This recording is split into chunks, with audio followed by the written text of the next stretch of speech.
أعوذ بالله من الشيطان الرجيم بسم الله الرحمن الرحيم الحمد لله والصلاة والسلام على رسول الله وعلى آله وأصحابه ومن والاه أيها المستمعون الكرام السلام عليكم ورحمة الله وبركاته lẹ́yìn kíkí Ọlọ́run àti ìtọrọ àlékún ọlá àti ọlá fún aláìlọ́run ànábì Muhammad sallallahu alayhi wa sallam gbogbo a mùsùlùmí tí a ń wò jákèjádò gbogbo àgbáńlá ayé ìkẹ́ Ọlọ́run ọlá Ọlọ́run àti àlàáfíà àti àrùbáríkà tí àwọn àgbàlagbà pè ní orí ajẹ́njẹ́ tán Ọlọ́run bá wa mú bá ẹnì kọ̀ọ̀kan yín ọlá ànábì Muhammad sallallahu alayhi wa sallam naam a fi àsìkò yìí tọrọ àforíjì lọ́wọ́ ẹ̀yin olólùfẹ́ wa jákèjádò gbogbo àgbáńlá ayé tẹ́ ẹ bá ṣe ń wọlé abẹ́ni tó ti dúró online kalẹ̀ a ní issue díẹ̀ pẹ̀lú nẹ́tíwọ̀kì nírọ̀lẹ́ yìí bọ́lọ̀ ń ṣe tún ní atún láǹfààní àti bá ti nẹ́tíwọ̀kì yẹn já fóònù náà tún mú issue díẹ̀ wá àmọ́ mẹ́mbà bíi tàwfíkù Ọlọ́run so a rí yanjú so alhamdulillah èyí tí a rí tìsíbì kan báyìí ná alhamdulillah èyí tí a máa gbéyẹ̀wò nírọ̀lẹ́ yìí mọ̀ọ́dún méjì ni gẹ́gẹ́ bí pé dìrásà anábùwà Muhammad là ń bábọ̀ tẹ́lẹ̀ pẹ̀lú Maulana Asadul Wa'izin àti wá bá dìrásà anábùwà Muhammad débì kan tí ó yẹ kí tábà jòkó halqa báyìí ó yẹ kí a máa yanjú bí anábùwà Muhammad bó ti ṣaláìsí àwọn àlùfáà wa ti já mọ̀ wọ́n ti ṣàlàyé fún wọn ti kọ́ wa lẹ́kọ̀ọ́ lérí ẹ̀ bí wọ́n ti wé ànábì àti bí wọ́n ti sìn so òun ló yẹ kí ó jẹ́ kí ẹ̀kọ́ tí a máa kọ́ pẹ̀lú àwọn àlùfáà wa ní halqa yìí báyìí àmọ́ lákin al-awla fal-awla so n tó bá fàájà tó bá dé lógìkì tá expect rẹ̀ tó dẹ̀ jẹ́ nǹkan tó yẹ kí a attend sí pápápá túláàsì ni kí a attend sí àlùfáà wa Hasan al-Banna inú àwọn wàsọ́yà àwọn mẹ́wẹ̀ẹ̀wá tí wọ́n kà fún wa tí ó jẹ́ ẹ̀kọ́ táwọn àlùfáà ṣàlàyé fún wa ń bẹ nínú ẹ̀ pé la tu'akhir amal al-yawm ila al-ghadi má postpone iṣẹ́ tèmi duty ẹ tó ní láti ṣe lónìí má postpone ẹ̀ sọ́la torí pé ọ̀la ni yóò dé pẹ̀lú duty tiẹ̀ náà ni so eléyìí tó dé ìtúláàsì ní kí a attend sí kí ni nǹkan náà ó ní àwọn fọ́nrán tí ń lọ jákèjádò àgbáńláyé ní online a rí fọ́nrán kan ní bí ọjọ́ mélòó sẹ́yìn tí Ọlọ́run ní ó jáde láti inú ọ̀kan náà fari'u markaz láti rí fọ́nrán náà a wà ní àsìkò tí ìyẹn ń lọ lọ́wọ́ nígbà tó wá di lánàá a tún rí fọ́nrán míì tóun náà tún jáde nínú ọ̀kan nínú fari'u markaz bákan náà a wá rò a rí i pé àwọn nǹkan yìí ó lọ fà ó sì jìnnà kéde ṣe nǹkan kékeré nǹkan tó wúwo ni gẹ́gẹ́ bí Maulana mudiru tòní Babala Gege tí àwọn àlùfáà wa àgbà Alhaji Abdulwasiu Waliyullah Atayese Jaqman Asadul Wa'izina tí wọ́n jẹ́ ọmọ Babala Gege 1 torí ìdí eléyìí ni àwọn àlùfáà wo fi bá wa ṣe àlàyé wọ́n sì bá wa yànnàná ìtí ń ṣẹlẹ̀ gan ní àárín markazi ti Sheikh Adam tó jẹ́ ti asulu gbogbo marakizu pátá fi mashirikil ardi wa magribiha gbogbo ọ̀nà markazi gbogbo kọ́ntínẹ́ǹtì àbí gbogbo bí tí markazi bá wà lónìí lérígun mẹ́rẹ̀ẹ̀rin àgbáláyé markazi Sheikh Adam lágége ni òun ni ìyá gbogbo markazi alákọ̀ọ́kọ́ nìyẹn àmọ́ àwọn rí oríṣiríṣi tàríyàt tí markazi ní láti ojú ayé Sheikh Adam bákan náà lójú ayé baba mudiru tòní yìí náà àwọn àgbàlagbà ńlẹ̀ Yorùbá máa ń sọ pé ẹ̀ṣẹ̀ kan kì í ṣàdédé ṣẹ̀ irú ẹ̀ṣẹ̀ eléyìí tá a láàrí nù bí ọjọ́ mélòó kan tá a rán lọ́wọ́ yìí tá a tún fi wá rí mi lánàá a fẹ́ kí ẹ bá wa tàn mọ́lẹ̀ sí baba kí ẹ bá wa ṣe àlàyé ẹ̀ kí ni ojú tẹ́ fi wo ọ̀rọ̀ náà àti pé kí ni tí a lè rò pó bírú nǹkan bá ní àbí àwọn olólùfẹ́ tí wọ́n ti máa nítara lọ́nà kan sí kejì pé kí ló bírú nǹkan báyìí láti inú fari'u markazi wá sí inú markazi Sheikh Adam tó jẹ́ ti asulu gbogbo madakizu pátá látàná dòní dọ̀la tí ó sì máa rí bẹ̀ lọ kí ló bírú nǹkan bẹ́ẹ̀ kí ló fà á látàná tá a tó ń fi wá rírú ẹ̀ ní òní tó sì já sí pé àtàrà fárò markaz náà ní irú àwọn nǹkan báyìí tí wá sí markaz. fa ahlan bi hudurikum wa sahlan ila hadhihi alhalqati maymuna. ẹ̀yọ́ olólùfẹ́ jazakumullahu khairan ọlọ́ba wa san yín lẹ́san lórí. a'udhu billahi minash shaitanir rajim. bismillahir rahmanir rahim. abẹ̀rẹ̀ ní orúkọ Ọlọ́run ọba àjọkẹ́ ayé ọba àsàkẹ́ ọ̀run. bá ń wo kí ní agbó ní kí n máa wo báyìí kí n fi máa táìmù tí kásìkò mi kọ́ máa kọjá. a kí gbogbo àwa jàmáà tí à ń wò wá ní gbogbo àyè tá a wà. ọlọ́mọsá san wá ní ẹ̀san olóore. Allahumma amin. a sì máa kíra wa ní kíkí àsìkò tí a wà lẹ́yọ̀ kọ̀ọ̀kan bẹ́ẹ̀ pẹ̀lú kíkí ọ̀la pé assalamu alaikum wa rahmatullahi wa barakatuhu. wa alaikum assalam wa rahmatullahi wa barakatuhu. Mala Qasim. Naam. ọ̀rọ̀ tí ó ṣẹlẹ̀ yìí àwọn Yorùbá máa pè kíní kan wa ní tí ọ̀gẹ̀dẹ̀ wọn ní kò tó ń tí ayọ̀ àdábẹ́. Hayakumullah. àwọn èèyàn wa ná kídù rẹ̀ wípé òwe ni wọ́n ti sú isti'mal àṣìlò iná ni lọ́sẹ̀lẹ̀ ń bẹ̀. Naam. wọ́n ní ti ọ̀gẹ̀dẹ̀ kò tó ohun tí a lọ àdábẹ́ pé ká pé ètò ọ̀gẹ̀dẹ̀ àdákúlẹ́nu kò kúlẹ́nu ẹ̀sẹ̀ máa pọ́n wọ́n á ń lọ fẹ́ fàdá òun ṣe kọ́ ni mo fẹ́ bẹ́ ìtì ọ̀gẹ̀dẹ̀ nìní wọ́n ní ìtì ọ̀gẹ̀dẹ̀ ni ọkàn ọba ti sọ àdá sílẹ̀ kan náà pé yóò sì bẹ òun lọ̀rọ̀ tí ó ṣẹlẹ̀ yìí. àmọ́ tí irú nǹkan báyìí bá délẹ̀ àwọn ẹ̀kọ́ jáde ń bẹ̀ wọ́n là kọ́ sí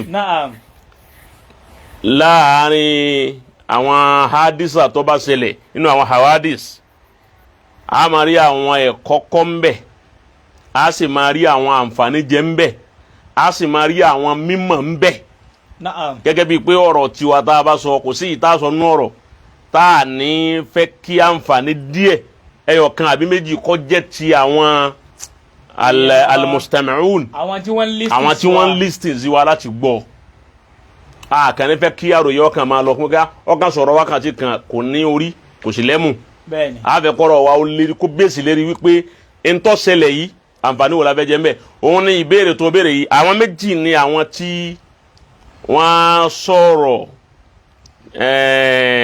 tí wọ́n fi ẹnu gbọ́ báwọn kọ sí ọ̀dọ̀ bàbá wa mudirul markas àwọn méjì ni wọ́n àmọ́ ẹni àkọ́kọ́ ó ti báwọn èmi ò rí òun rí nígbà tí mo rí tí ẹni tó sẹ́ndì ẹ̀ sí kọ́sìmù yìí ọlọ́mọsá bá a ṣe dára fáfá náà. Allahumma amin. ọ wá sẹ́ndì ẹ̀ sí ọ nígbà tó wá fi hàn mí kí ni mo kọ́ béèrè lọ́wọ́ rẹ. ẹni ṣe mo mọ ẹni yìí. mo ní sọ ọmọ ẹni yìí mo ní sọ markasi náà ni. mo ní kò jẹ́ ní tèmi jẹ́ máa lọ markasi. ọ ní wọn ọmọ mo ní mo lé mi ọmọ bọ̀tì wọn lọ mọ markasi ni o ti yẹ wa èmi ò rí báyìí láyé eléyìí náà ni wọn máa jẹ àwọn alùmọ́ra àti kọ́kọ́ fojú kan wípé eléyìí ngbà wọn wá júwe bí ọ ti wá àti bí òun ní àhún rárá èyí wọn ò ní di àṣẹ̀ṣẹ̀ máa tún láǹdá wọn ò lè rí eléyìí wọn má káfí òun lẹ̀ bẹ́ẹ̀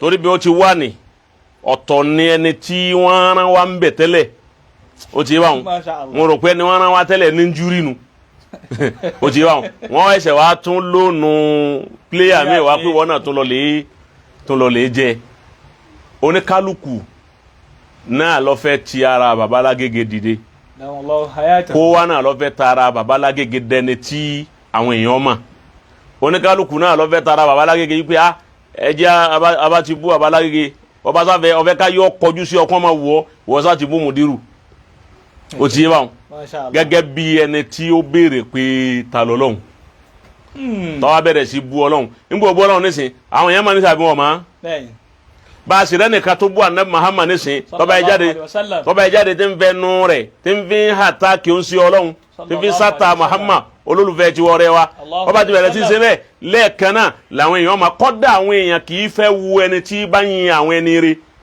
bí ẹni tí bá ń bú wọn subhanallah. ó ti yé báwọn àmọ́ wal aqibatu littaqwa ọgbọ́ wal aqiba littaqwa kódà lil muttaqin àwọn tí ó ní aqibatul umur ìgbẹ̀yìn ọ̀rọ̀ àwọn náà làwọn tí wọ́n bá di dáadáa. Masha Allah. so tí eléyìí ọ̀kan lẹ́gbẹ̀ẹ́ kan. ṣe o ti get. hayakumullah. àmọ́ ẹni kejì ọjẹ́ ẹni tí wọ́n mà táwa náà mà. bẹ́ẹ̀ni. ṣé ọ̀hún di bí ṣe ń sọ kílẹ̀ yìí. hayakumullah. ó wá sọ ọ̀rọ̀ tó wúwo. Masha Allah. ìwọ̀n padà wá bí ọ̀rọ̀ náà ń padà bọ̀ wá. mo wá fẹ́ kí n fi àtàrà ọ̀rọ̀ yìí láti mú ẹ̀kọ́ wípé irú nǹkan tí ń ṣẹlẹ̀ pẹ̀lú baba mudirul markas lẹ́yìn tó jásí pé ọ̀pọ̀lọpọ̀ àwọn tí wọ́n ń jí ọmọ markas náà ni wọ́n bẹ̀rẹ̀ sí àtàkì baba látọdún tí baba ti tawalla khilafa ó ti yé wọn ataliyọ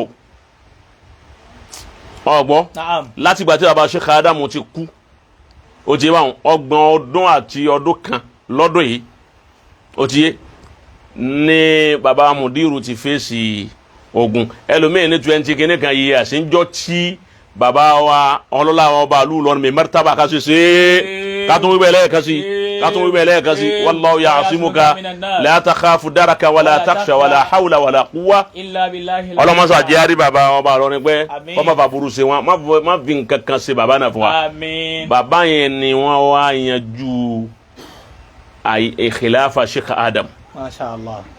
ó ti yé báwọn nígbà tí gbogbo àbálọ́wọ́ ni hàn ọmọ ẹni tí ana Muhammad torí wípé òun ò bímọ ọkùnrin sallallahu alaihi wasallam ọgbọ́n ọlọ́run ò sì fẹ́ kí nùbúwà mi ò wá mọ́ lẹ́yìn rẹ̀ ni ò fi jẹ́ kí ọmọ rẹ̀ ó dúró lẹ́yìn rẹ̀ ọmọ rẹ̀ ni ọba máa jẹ́ khalifa àbá máa pè ní nàbí yuzani fana Muhammad sallallahu alaihi wasallam àyè bẹ́ẹ̀ kọ́ ni nígbà tí o ti wá ní khilafa fi kan àwọn makéwẹ́ nígbà Sheikh Adamu wa bímọ ọkùnrin un sáwọn ò sì dàbí ànábì àwọn èsà ànábì sallallahu alaihi wasallam wọn ò sì tó ànábì sallallahu alaihi wasallam ó ti bá wọn bàbá ó sì wí pé àwọn tó ànábì bàbá ní àlùmọ̀ ànábì làwọn sallallahu alaihi wasallam bó ti wá já àlùmọ̀ ànábì ni a gbọ́dọ̀ ní àwọn khususiyatu ànábì làwọn náà gbọ́dọ̀ wá ní wípé túláàsì ní kí ọmọ kéwọ́ jẹ́ khilafa tiwọn náà táwọn sì lọ́mọ ọkùnrin. Masha Allah. ó ti bá wọn àwọn ò sì nínú búwà. bẹ́ẹ̀ni. ó ti bá wọn rìzálà nìkan níbẹ̀ lọ́dọ̀ tiwọn torí báàbù rìzálà maftuha. ó tiẹ̀ ní bàbá wa ọlọ́lá ọba lọ́rọ́ fi wá ní bá a ti ṣe ni àwọn ni wọ́n wá pẹ̀lú ahọ́n àwọn ẹni ọlọ́run ahọ́n ṣé wàá límì ó ti yé báwọn ni wọ́n fi ní bàbá mudiru ọmọ ṣayé bàbá wọn kí máa ṣayé bàbá lọ látọdún náà tí wọ́n ti wá ń ṣe àyè bàbá Sheikh Adamu náà àyè ọ̀hún náà ni wọ́n ń dá sí fa èdò níyì tẹ́nìkan ò sì rò pé ó lè dá débi ó dé yìí. Masha Allah. ọgbọ́ ọ̀dà ń gbọ́ ti rí báni ẹja dáadáa bóyá yóò rí ṣe bí ò ní rí ṣe ẹni àwọn ní ṣe ò rí ṣe àbí ò ní rí ṣe tó wá rí ṣe ni ó ti yé èyí wọn náà ń bẹ nínú nǹkan tó fa ọ̀tá tí ó pọ̀ naam kí la wá fẹ́ jẹ láǹfààní nínú gbogbo ohun tí ó ṣẹlẹ̀ yìí torí mo wo kí ló lè fa irú ọ̀rọ̀ náà tó fi jáde bẹ́ẹ̀ kí ló lè bí bẹ́ẹ̀ mo wá dára mi padà àti pé kí ló lè fa gbogbo challenges àwọn tahdiyat tí bàbá mudiru ní lórí wípé ìfẹ́ kíṣẹ́ bàbá mi ó bàjẹ́ ó ti yé wọn náà tí kì í bá ṣe àlùbáríkà bàbá náà bàbá mudiru tó níyì tí kì í bá ṣe wípé bí olúwa ti ṣe wọn ní alẹ́ ibnul bar ọmọ rẹ̀ fún bàbá ẹ̀ tí ó fẹ́ kíṣẹ́ bàbá rẹ̀ ó bàjẹ́ tí kì í bá ṣe bẹ́ẹ̀ gbogbo ọ̀pọ̀lọpọ̀ lè kéwú tó yẹ lára markasi ni wọ́n ti gbàgbé markasi ni. Allahu akbar. ẹlòmíì ọkọ kí markasi wọn tú kí tó wọn sá máa yè ẹlòmíì ọkọ kí markasi ni owó kí tó wọn sá máa nàró ẹlòmíì ọkọ kí wọn má gbọ́ eré pa n ti ń jẹ́ markasi pilẹ̀ ma wọ́n sá ti máa gbọ́ tòun nìkan bàbá wa yìí nìkan lọ́wọ́ àdúró fún rẹ̀ lóhun nìkan ọlọmọsá jẹ́ àrí wọn gbẹ́ Allahumma amin wọ́n wá ṣe wàhálà lórí gbogbo kí àyè bàbá wọn máa kó má bàjẹ́ eri wàhálà kó má bàjẹ́ ni eri ẹ̀ náà ni wọ́n ti tún he tí wọ́n he yìí subhanallah ntọ́ bá wọn àwọn ti bá wọn lérí bóòlù ayé bàbá mi ò ti ní bàjẹ́ bóòlù ayé bàbá mi ò ti ní bàjẹ́ àmọ́ ntòlúwa bí wá sẹ́ wọn kù àníyàn wọn pẹ̀lú bàbá tó bí wọn ni. Masha Allah. mọ́lá Qasim. Naam. jẹ́ wọ́n sáré dá olóhùn láàrin ìṣẹ́jú 15 káwá padà síbi tá a ti ń bọ̀ wá. mo fi yín lé mo fi tẹ́rọ̀gì mùkọ́dímà kalẹ̀. ẹ wá fún wa lẹ́rìí. wọ́n wá fún wa lẹ́rìí. ìjẹ́dùn tó ṣẹlẹ̀ sí baba Sheikh Adam lẹ́yìn wọn nígbà àwọn akúta yìí àti irú challenges tí baba Mudiru fèsì yìí ìjọ ṣẹlẹ̀ bẹ́ẹ̀ lẹ́yìn àná Muhammad sallallahu alaihi wasallam. tọ́mọ̀ pa ń bá ọ̀rọ̀ kan bọ̀ wáyé pé a fẹ́ sọ̀rọ̀ anabi náà ni ọ̀rọ̀ anabi. ó rí wípé bí n ti ń sọ̀rọ̀ yìí ó rí wípé ojú mi ò le gbogbo ẹ̀rọ kí ló fà á tó fi rọ̀ ni mo kọ́sọ́ lẹ́ẹ̀ka wípé ìtì ọ̀gẹ̀dẹ̀ ni kò tóhun tí a lọ tá a lọ àdábẹ́ èsì yìí tá a máa pọ́n àdápá abẹ́bẹ́ a máa kọ́ àwọn èèyàn lẹ́kọ̀ọ́ mbẹ́ wọ́n sì rẹ́kọ̀ọ́ mú mbẹ́ dáadáa. nígbà tá a ná Muhammad lọ tán lórí khilafa ajẹ khalifa ajẹ alifa wàhálà ṣẹlẹ̀ mbẹ́ kọ́dà àwọn àfáàní fìtínà ajẹ alifa ò jẹ́ kí wọ́n tètè ráyè pé wọ́n sì kú ànábì.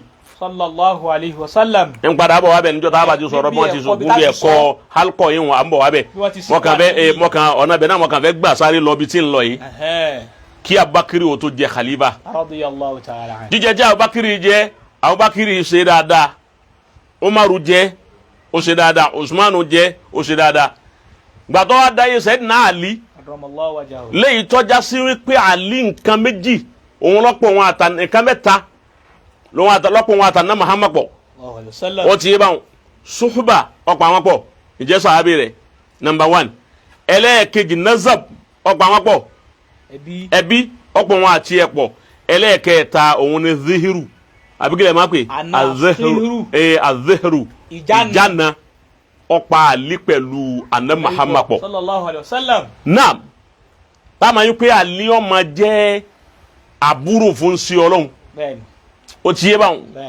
bó ti rí nù ń sì tó ń jẹ́ ọkọ ọmọ ẹ̀ ń jànà ẹ̀ gbàtọ́ wa kan ayé Sayyidina Ali ni wàhálà wípé wọ́n ti ṣe bíyà fún Ali tálí ti jẹ́ khalifa tí ń jẹ́ lẹ́ẹ̀kẹrin tó ń jẹ́ Amirul Mu'minin naam ìgbà tó di wípé Usman kú tán tí wọ́n ṣe tààyínù fún Ali tí wọ́n ṣe bíyà fún òun ni wàhálà wípé a fẹ́ mọ̀ báwo ni Usman ti kú a fẹ́ béèrè nípa ikú Usman. Ikú ọlọ́pàá Usman èyí wọn bẹ̀rẹ̀ látọ̀dọ̀ àwọn tí wọ́n ń súnmọ́ Muawiya bùnà Abi Sufyan ṣé ọ̀ ń tẹ̀lé mi. a fẹ́ mọ̀ àwọn oníyọ̀pá Usman a fẹ́ béèrè ní Zubairu àti Tọ́láha ní wọ́n fi rọlẹ̀ ibà Sayyidina Ali wípé àwọn fẹ́ mọ̀ ìdí ikú Usman àwọn sì fẹ́ ṣe kìsọ́ọ̀sì lórí ẹ̀ àwọn fẹ́ gbẹ̀san ẹni ọ̀pá léyìí tọ́já sí wípé túhùmá àbíkẹ́ ẹni ọ̀pá Usman ó ti yé bá wọn ń darí rẹ̀ lọ sí Sayyidina Ali yattahimunahu. wọ́n fura sí Ali. ikú Ali wọ́n fura ikú Usman. wọ́n fura sí Ali. sọ́dọ̀ Ali.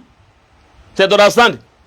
náà òun ló bí èyí ń wàhálà eléyìí ń ó ti yé bá wọn afẹ́sẹ̀ alkisọ́ ẹni ọ̀pá Ali ẹni ọ̀pá Usman afẹ́ máa ó afẹ́sẹ̀ gbá wọ́n fi kíní yẹn da khilafa rúmọ́ Ali lọ́wọ́ ó ti yé bá wọn sọ kíní òun di fìtínà láti da khilafa rúmọ́ wọn lọ́wọ́ gbogbo wàhálà tẹ́ẹ̀rí táwọn èèyàn máa bá Mudiru wúfà ni kò sí tí wọ́n ń torí ẹ̀ ṣe wípé afẹ́ máa bá fa wàhálà kọ́ máa fi ráyè rán iṣẹ́ bàbá tí wọ́n rán nìmá first target tí wọ́n ní. bẹ́ẹ̀ni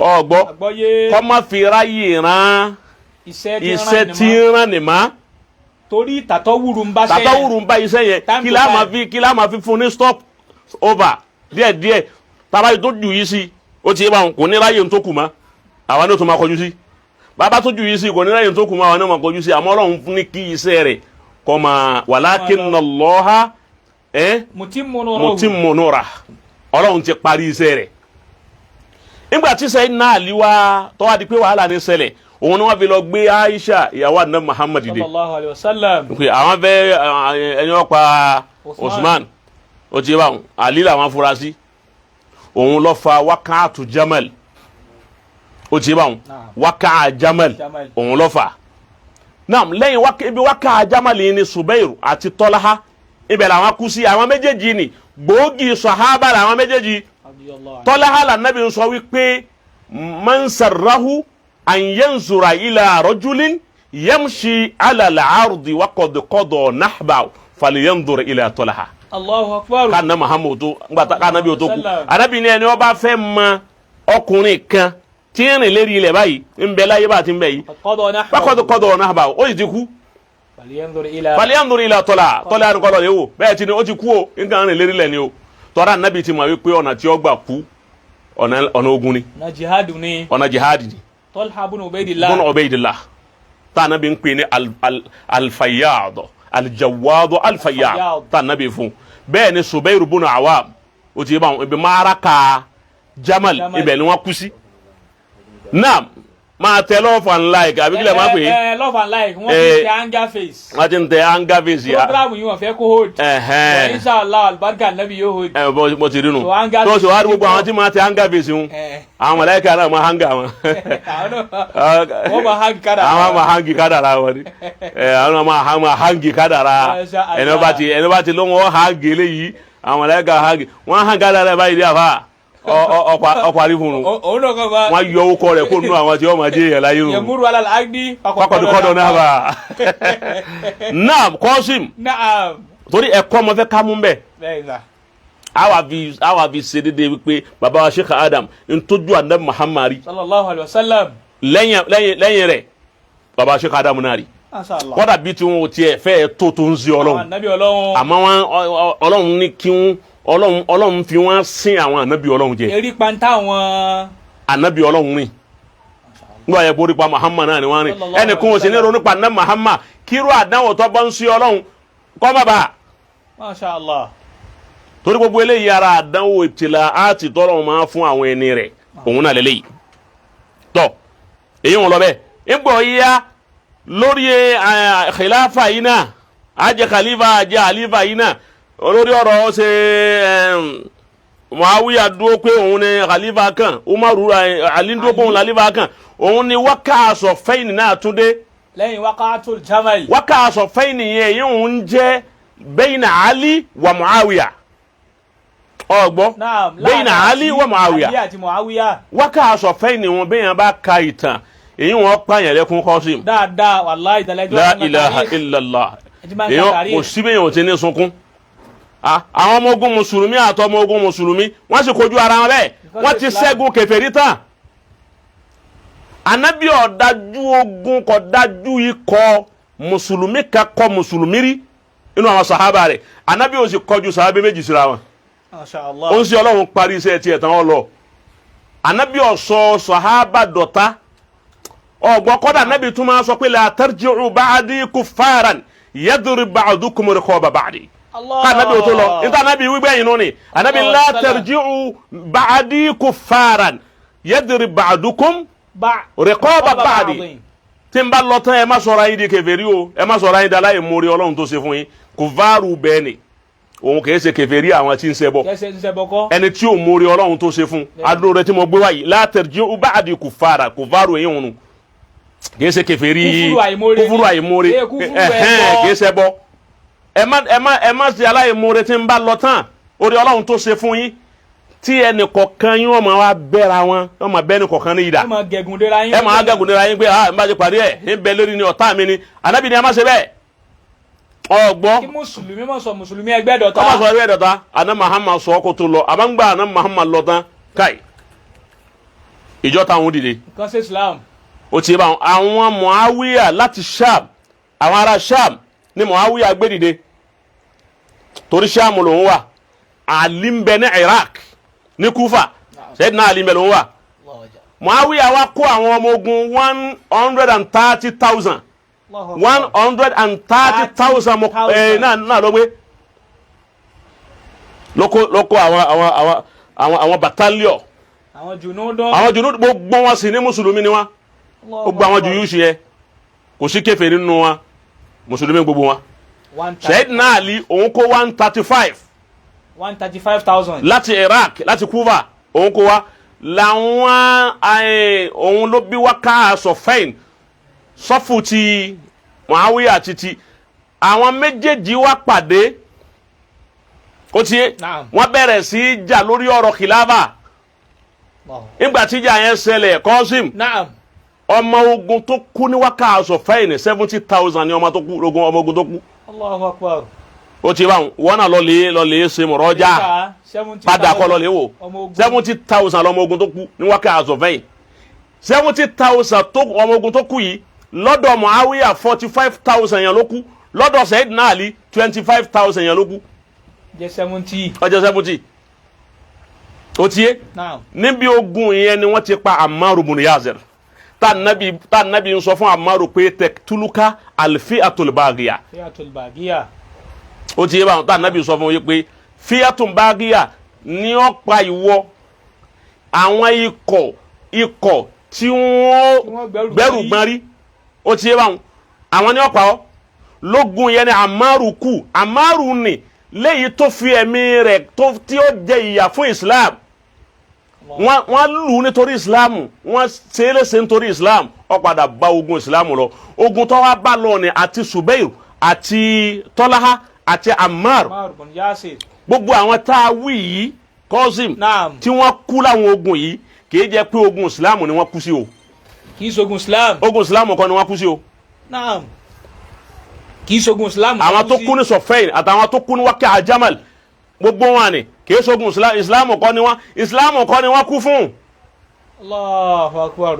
ìtú wọn pè pé yẹn kú sójú ọ̀nà Islam yẹn kú sógun Islam òun ni kí mùsùlùmí ó máa bá kèfèrí jà àmọ́ mùsùlùmí àti mùsùlùmí ń jà wọ́n ń bára wọn jà kì í ṣe ogun Islam ni wọ́n kú sí yẹn. ṣé ọ̀ ń gbọ́ mi yé. Masha Allah kì í ṣogun Islam náà kú sí. wọn bí Sayyidina Ali torí àwọn tó bá nàbì jagun Badar gasuwa Badr àwọn tó bá nàbì jà tí wọ́n sì wà nínú Wákà Sọfẹ́yìn yìí àwọn 100 sọ̀hábà ni tó yẹ kí wọ́n dúró tán níbi ogun Badar ọgọ́rùn táwọn náà jagun Badar pẹ̀lú ànábì táwọn ànábì ń sọ wípé gbogbo ẹ̀ náà jagun Badar yìí wọ́n ní wọ́n náà. ti dọ́mọ àlìjẹ́nnà. Sayyidina Ali wá ń sọ ńgbà wọn bí Ali wípé àwọn tó kú sí ogun yìí àtàwọn mùsùlùmí tó kú sí Jamal àtàwọn tó kú sílẹ̀ yìí bóun ni màsúrù wọn bí Sayyidina Ali ní gbogbo ẹni ó kú sí Jamal àti ẹni ó kú Sọfẹ́yìn Sayyidina Ali ní ó ní gbogbo wọn ọmọ àlìjẹ́nnà àtẹni wọn pa àtẹni wọn pààyàn ọmọ àlìjẹ́nnà gbogbo wọn.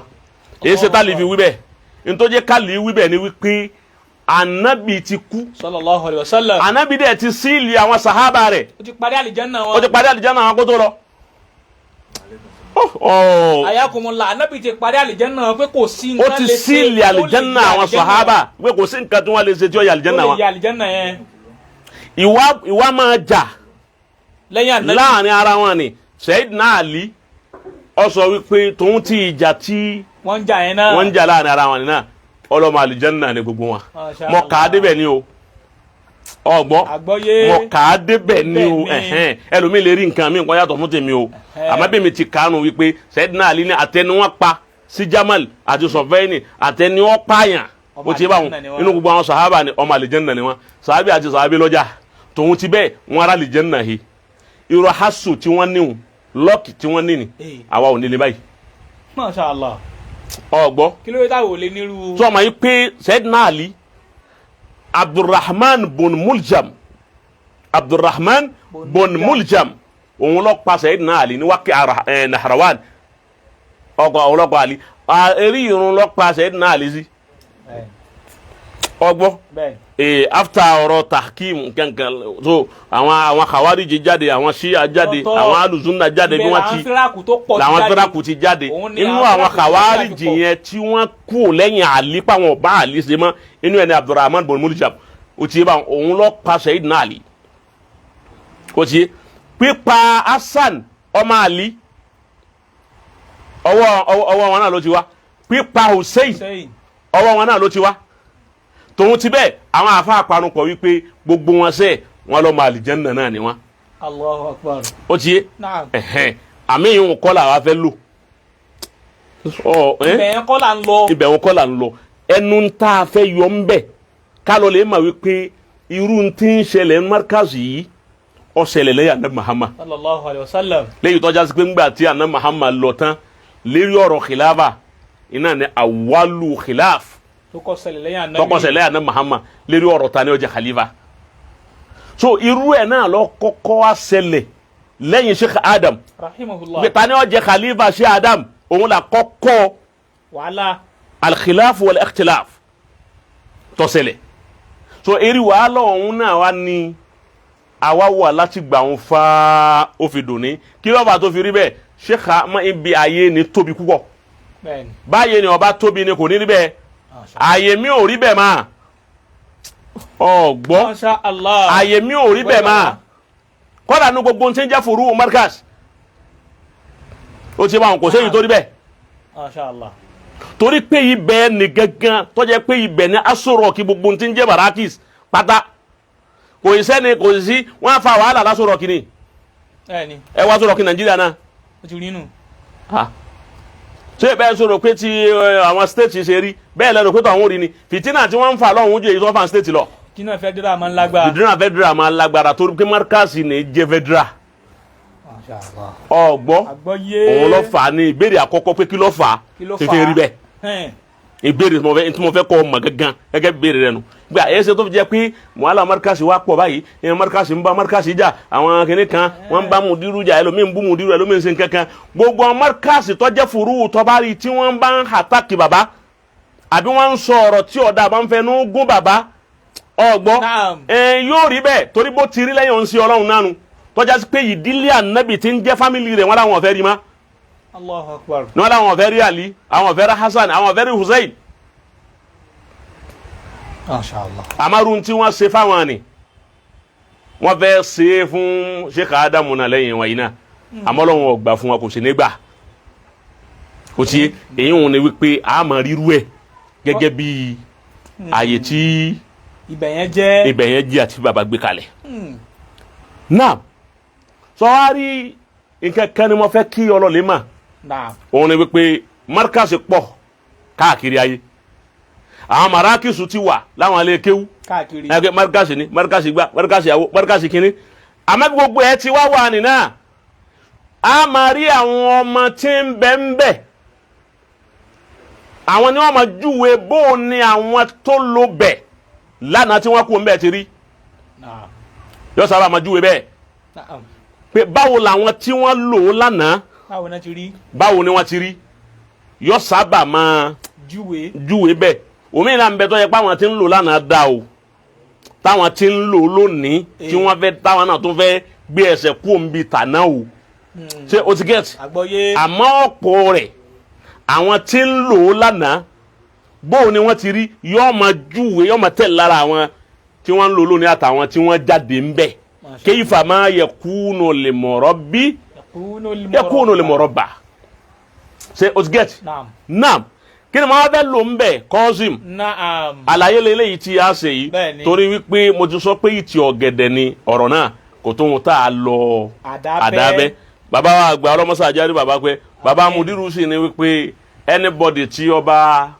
bú mi ń bẹ̀ wọn àbọ̀ sọ̀rọ̀ sí mi ẹ má dá wọn lóhùn o ẹ fún wọn lẹ o àbálẹ̀ lẹ́tà yẹn sí gbogbo ayé tẹ́lẹ̀ pé ẹ má dá ẹni kankan lóhùn o ti yé báwọn ẹ má dá ẹni kankan lóhùn èyí ń bẹ ní lẹ́mìí tiwa ó jẹ́ kíkiní yẹn bó ti le tóun gbà dọ́dọ̀ adéyàwó ọkàn ọlọlẹ̀ pẹ̀lú gbólóhùn tí bàbá ti sọ Alágége ti fi tẹ̀lé láti fi tẹ̀lé ó ti yé àmọ́ tóun ti bẹ́ẹ̀ á máa jẹ́ kí àwọn èèyàn máa rírì àwọn ọmọ markaz àti àwọn àyè kọ̀ọ̀kan tá a ní tọ́já sí wípé àyè náà pẹ̀lú gbogbo tí àyè náà mú jáde wá gbogbo tí mú jáde tuuti ukulaha kulla hini bi idni rabbiha agbọ́dọ̀ máa sọ bẹ́ẹ̀ ó ti wá àwọn shajaratun tayyiba àwọn ashijarun bá a pè ń shajaratu náà bákan náà ni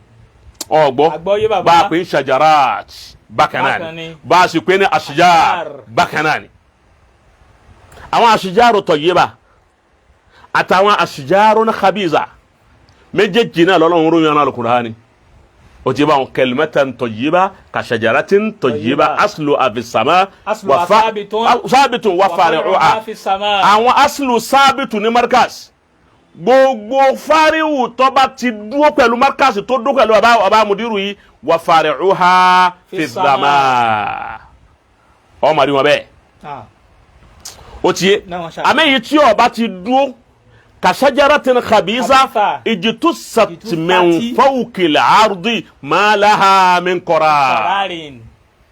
Ọlọ́run ti yanjú ẹ̀. Ọlọ́run ti yanjú ẹ̀yìn tí ó sì wàhálà. Ọlọ́run ní fari'un kan fi sama. Fi sama. Ọlọ́run ní ìkan ma laha min qarar.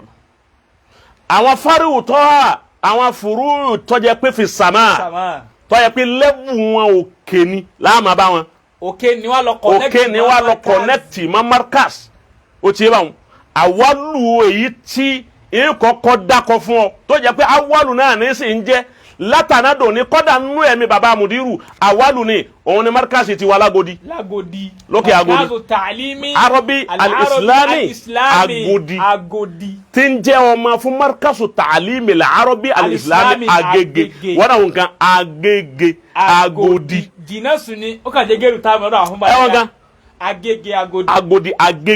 Agodi markaz ta'alim al-arabi al-islami kanani baba Sheikh Yahya ni dédé photocopy nta fa mi gbé kalẹ̀ mo photocopy ẹ̀ masha Allah wọ́n sì gbé kalẹ̀ bẹ́ẹ̀ lọ́fà tó jásí pé ó gbọ́dọ̀ rí ọmọ kan èmi máa sọ pé ọmọ kan ò ní kéwú lágodi ńbẹ̀ ni Agodi ò produce rẹ̀ ńjọ́ tí Agodi tí ń 60 lọ báyìí pẹ̀lú ògo Ọlọ́run láìpẹ́ yìí 60 rẹ̀ a ṣe láìpẹ́ yìí Agodi ò ṣe 60 láìpẹ́ yìí tí bí wọ́n ṣe 60 lọ yìí náà kò wá produce kanda kan rí ọ lè rí kò produce Kanaan wala Qabil masha Allah kò produce wubu tí Agodi fi ń produce ọmọ ẹ̀ njọ́ títí ń produce wubu yẹn ọ̀jẹ̀ra kò sábúrú mẹ́ ọmọ dẹ́sàlẹ̀ ẹsẹ̀ tuntun sí ni lèmi náà fi ń dúpẹ́ lọ́dọ̀ Ọlọ́run irú tó produce inú la wa yìí alhamdulillah ọwọ́ ẹ̀ pé Agodi bá produce irú àwa yìí táwa sì mọ́lé bàbá wa àmọ́ family house bẹ́ẹ̀ ló sì bá òkè Agodi bẹ́ẹ̀ wọ́n náà lọ lè ṣe tìbáru wọn. lọ wo lọ text wọn bẹ́ẹ̀. lọ text wọn wo ọba wọn bẹ́ẹ̀ ni pé gbogbo ẹ̀yin ọmọ Agodi láwọn tá à ń jọ́ máa ṣe wù Yahya ọ̀gbọ́n làwọn máa fi ń kọ́ ni pé Yahya tí í ṣe sóore Yahya tí í ṣe sóore èso Yahya kò má bàjẹ́ Yahya tí í ṣe sóore. baba Sheikh Yahya gbogbo bí ẹ bá wà ẹ máa bẹ pẹ̀lú àánú torí bí ẹ dì í sí pẹ̀lú àfa yín ẹ polówó sí Ádámù fún gbogbo àwa tá à ń jọ máa kéwìn lọ́nà tó dáa. Masha Allah. Asluha sabitun wa fari'uha fi sama Agodi la kọ́kọ́. táwọn èèyàn ń tẹ̀lé wa báyìí ẹ máa tẹ̀lé ọba láì kí o. ẹ mọ̀ jẹ́ àǹgì o. ó ti wá inú ń bí wọn lọ́wọ́ o gbogbo báyà ti ń sọ yìí nínú ń bí wọn. ọgbọ àgbóyé bàbá ọmọ gbọ́ àwọn olórin tó máa ń kọrin àwọn onírẹ̀kọ àwọn ní kò dùn mẹ́rin nínú ń bí kò dùn mẹ́rin nínú ń bí gbogbo bí a ti ń ṣe kò dùn mẹ́rin wọ́n wá pé kò dùn mẹ́rin nínú ń bí ọ̀rẹ́ wa. kò lè dùn mọ́ ẹ̀sìn kí dùn tẹ̀ fi kú. Masha Allah torí bàbá ń sọ pé iṣẹ́ lóògùn ṣẹ́ Ọlọ́run bá wa ṣàánú Saheed Òṣùpá ayé Òṣùpá ò ní bàjẹ́ láyé bí ọba wa Òṣùpá ní bàbá ń pé iṣẹ́ lóògùn ṣẹ́ ọ̀lẹ́ òròhùn là ń bá wí. bẹ́ẹ̀ni tẹ́ ẹ bá ròyìn olówó ẹ ti butalika. ọ ti butalika bọ́ọ̀ bá ti ń ròyìn èèyàn rí èèyàn bó sì máa níbo tó ń wá rí báyìí. Masha Allah. asluha dhabitu Agodi wa fari'uha fi sama. torí pé kalimatun tayyiba ka shajaratin tayyiba. iná àlọ́jà rẹ̀ ń bẹ̀. òun l'Agodi. ẹlẹ́ẹ̀kejì. darul ulum lijabahati ulama wal ahimma. nísàlẹ̀ kòtò. darul ulum. darul ulum yẹn asluha thabitun wa fari'uha bis sama. Masha Allah. torí gbogbo n tí ń produce jáde tí darul ulum ń produce o ti bá munsu an usisa. Masha Allah. munsu an usisat. munsu an usisat. yọ tí wọ́n ti dálẹ̀ o ti bá close to 70 báyìí. 60 lọ ẹsẹ̀ dá o. ẹ àti lé 60. tọ àti lé 60. almost 70 lọ́la ìbò. darul ulum ó produce àwọn ashjarun tayyiba asluhum sabitun wa fari'uhum fi sama. àwọn jahabiza nù àwọn àbá tó yẹ pé gbogbo wọn padà òǹkálùkù wọn ń ṣiṣẹ́ sin ilé bàbá wọn. tó jẹ́ pé tán bá ń vote tán bá ń dìgbò mọ́ríkàsì ni wọ́n ń dìgbò fún. mọ́ríkàsì wọn tẹ̀ fún báyìí. mọ́ríkàsì wọn tẹ̀ fún lódìdí kọ̀mpilìtì. bàbá mọ́ríkàsì ọ̀hún Darul Ulum ọ̀hún bàbá Sheikh Adam. rahimahullah. nígbà tí bàbá fẹ́ yanjú ọ̀rọ̀ tí wọ́n fẹ́ kí Darul Ulum kó ní sọ̀fáwù dáadáa kó sì tún ní progress sí dáadáa Naam. agbonu tan fi baba Sheikh Adamu ti Darul Ulum rí Masha Allah. agbonu tan bẹ́ẹ̀ Bẹ́ẹ̀ni. bí wọ́n ṣe wá ti Darul Ulum náà ẹni ó gbogbo ẹni tí béèrè kọ́kọ́rọ́ bàbá ẹ fún wa ká sí Ẹja sí. bàbá ẹ dákun ẹjá sí bàbá ò fẹ́ nìkan àgbà tí bàbá ẹ mọ́mọ́ àgbà tó ní dé Adamallahu hayatal. ẹ dákẹ́ bá ń ṣe séwù fún wa séwù wallahu ya'simuka la takhafu daraka wala takhsha wala hawla wala quwwata illa billah. ọlọ́mọ bí nǹkan kan sí bàbá ẹ mọ́mọ́ àgbà Ìmámù téèyàn bá rí téèyàn bá jẹ́ ìmámù léyàn ìmámù ò sì mọ̀ wùyàn. méjì máa wùyàn wọ́n rà bàbá Sheikh Adamu jọ́ táwọn bàbá wa ìmáàmù dé ọ̀dọ̀ bàbá Sheikh Adamu tí wọ́n lè gba kọ́kọ́rọ́ òní bó bàbá ṣe béèrè. Bó wọn ṣe béèrè bàbá. La ilaha illallah. Muhammad Rasulullah. torí pé ẹ̀mí bàbá ìmáàmù àgbà pẹ̀lú Sheikh Adamu kìíní yẹn ọmọ bàbá wa ìmáàmù àgbà ìmáàmù wí pé èèyàn nífẹ̀ẹ́ Sheikh Adamu láyé pé àwa yìí à ń pa nífẹ̀ẹ́ Sheikh Adamu dáadáa ìgbà tún dọ́dọ̀ bàbá wa àgbà bàbá ìmáàmù àgbà ló gbó lọ́rin tá a débi àní a lè bá àwọn eléyìí nínú fẹ́ Sheikh Adamu ibi Sheikh Adamu jókòó sínú ẹ̀mí wọn bàbá ní bàbá Sheikh Adamu la masila lahu indi bàbá máa ń wí bimili ilfam ní gbogbo ayé sẹ́ni táwọn lè fi jọ́ kò sẹ́ni táwọn lè fi wé lọ́dọ̀ àwọn. bàbá ní Sheikh Adamu bàbá ní wọn láfiwé lọ́dọ̀ mi. Allahu akbar. ẹ gbọ́ bàbá ní wọn láfiwé lọ́dọ̀ mi wọn ò sì láfijọ́. Allahu akbar. bàbá wa rí bẹ́ẹ̀ bí ò rí bẹ́ẹ̀ Qasim. Naam. mo kọsẹ̀ bá bàbá wa ìmáàmù àgbà. Adamallahu hayatahu. bí ẹ̀mẹ́ta èmi tí máa gbọ́ tẹ́lẹ̀tẹ́lẹ̀ Ọlọ́run wálé mi náà ọjà àmúbá wọn bẹ́ẹ̀. Alhamdulillah. bí ẹ̀mẹ́ta tọ́ba ti kí iṣẹ́ ààyè tán báyìí. Naam. àwọn ọmọ kí wọ́n wá jókòó báyìí bàbá. Allah. wọ́n ẹsẹ̀ wá sí àdúrà Sheikh Adamu everyday. lójoojúmọ́. lọ́tọ̀. ọgbọ́. Naam. wọ́n ṣe àdúrà Sheikh Adamu wọ́n dà sí lọ́tọ̀ everyday. ìjọ wọn ti wá ń ṣe ó ti yé báwọn. Naam. bóyá ká máa wí pé ká máa pé látìgbà tí bàbá Sheikh Adamu ti kú. Allahu akbar. ni bàbá ti ń ṣe ẹrú Ọlọ́run kan wá sọ fún mi pé òun ò rí ọjọ́ kan tọ́já kódà bí bàbá bá travel àwọn ọmọ ti mọ̀ pé túláàsì wọn gbọ́dọ̀ wọ́n ti máa ń láṣìmí. tábà wá parí gbogbo àdúrà Sheikh Adamu tán wọ́n wà ní ká ṣe Salatul Fatih bọ́ ọba lè bá bàbá kódà kó gbé mílíọ̀nù lọ ó jòkó láàrin 30 ṣẹ́jú ni tí wọ́n parí iṣẹ́ Sheikh Adamu tán wọ́n tó wá dá Ọlọ́run pé tọ́ bisimilayi kí ló bá wá wọ́n wà ní Salatul nígbà wọn bá parí gbogbo wọn wà fi kútùbà kúnlẹ̀ Salatul Fatih Fatiha méjì Ayatul Kursi Salatul Fatih tunjina. Allahu akbar. bí bàbá ti ń ṣe nù ẹ̀mẹ́ẹ̀tẹ̀ tatọ́lọ̀ ní jáàmù wọn tí èsì ìṣèjọ́ kan náà tí bàbá ó sì máa pa ń bọ̀. Masha Allah. ọgbọ́ là ń bá wọn táwa náà ń bá wọn ṣe mo ní láàmà sí ìlàlàhù ìndà wúlò tọ́. Allahu akbar. sá àwa aláṣẹ èyí ni ọ̀dà mo tún fi yín wọn náà ta lẹni tó ní irú nǹkan bá ní fún bàbá wa Sheikh Adamu. tó ládùn àti ṣe fún wọn láṣìmí. àwa bá wọn bẹ́ẹ̀ ọgbọ́ kọ́ sí ọyẹ bàbá. mo padà wá ronú wípé abájọ Sheikh Adamu wo wájú wọn wo ẹ̀yìn wọn wo ọ̀tún wọn wo sí wọn wo sàásù wọn wo sàá la ilaha illallah bàbá wa ìmáàmù àgbà wa ni Ọlọ́run jẹ́ àríyìn pẹ́ bàbá wa Sheikh Adamu wa ń sọ fún wa yìí pé ìmáàmù wa ní Ìlọrin wọn wá ń bi ọ̀kan nínú àwọn àgbàlá kan tó jókòó tí wọn pé níjọ́ tẹ̀ sí ń jẹ ìmáàmù èyí ẹ̀ nírú ìmáàmù yìí rí wọn fi ń bá wọn sáwàdà Masha Allah. àbátọ̀ wọn náà wá rí bẹ́ẹ̀ ni lóòótọ́ àmọ́tẹ́mi ló béèrè ni pé níjọ́ ẹ̀yin náà ti ń jẹ ìmáàmù ńlọrin èyí ẹ̀ nírú èyí rí Allahu akbar. ní bàbá ìmáàmù àgbà yìí Daballahu hayatahu. bàbá náà wá ní Sheikh Adamu wá ní ìwọ mo gbé fún àwọn náà wá fi kọ́kọ́rọ́ lé lọ Masha Allah. èyí ṣe tó fi rí bẹ́ẹ̀ torí wípé wọ́n mọ̀ wípé táwọn bá lọ tán ọgbọ́ Naam. táwọn bá lọ tán inú ẹni tí àwọn nífọ̀kànbalẹ̀ sí lọ́dọ̀ ní bàbá wa ìmáàmù àgbà. Allahu akbar. bẹ́ẹ̀ wọ́n ti connect dáhùn àti mọ́kàs. wọ́n connect sọ̀fáwù yẹn ti wá ó ti wá dé gáyà. ó wá dé gáyà. bẹ́ẹ̀ ni. ṣé o ti gẹ̀ẹ́sì. àgbọ́yé bàbá. òun la fi sọ wípé Darul Ulum yẹn kò tí ì bá wọn inú. asluha sabitun wa fari'uha fi sama. ó di mélòó. ó di méjì bàbá. Daru orílẹ̀ Darul Irshad wal Is'ad ti bàbá wa lórílẹ̀ ó ti yé báwọn. naam. asluha thabitun wa fari'uha fi sama. ẹ̀wọ̀n kan ẹ̀wọ̀ mudiru wa ti ń bẹ́ẹ̀ lónìí gbogbo ọmọ tí ń jẹ́ Daru orílẹ̀ látòkèdélẹ̀ ní gbogbo àyè tán bá wà gbogbo wọn mọ̀ wípé markasi ni ọ̀rọ̀ bàbá mudiru ni ilé bàbá àwọn nù ni ọmọ family house wọn a sì máa débẹ̀ dáadáa torí pé àwọn tó bí wọn ti kó wọn débẹ̀. bàbá sì máa débẹ̀. bàbá sì máa débẹ̀. o ti rí nù. àgbọ́yé bàbá ń yé.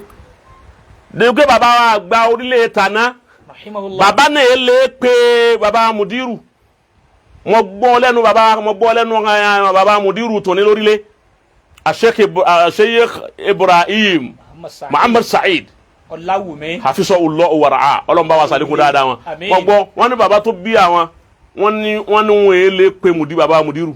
Allahu Akbar. tí nǹkan kan bá dé táwọn ẹ̀ pé wọ́n ní kí n pa àfáà mi lérí fóònù. èyí lè bá àfáà mi lélẹ̀ kí n pa àfáà mi lérí fóònù. Allahu Akbar. ọ̀rọ̀ wo ló ń sọ ni ọgbọ́ Allahu Akbar. wọn kọ́dà ńjọ́ tó rẹ̀ wọ́n táwọn ní ẹ pé bàbá wọn ní èyí lè pè wọ́n àrífín ni kí n pe àfáà mi lérí fóònù. La ilaha illallah muhammadu rasulullah. ẹ wo asọ̀fà òfin muntaha. ẹ wo tẹkirimu pátápátá fàfáyàn. so etiquette. masha Allah.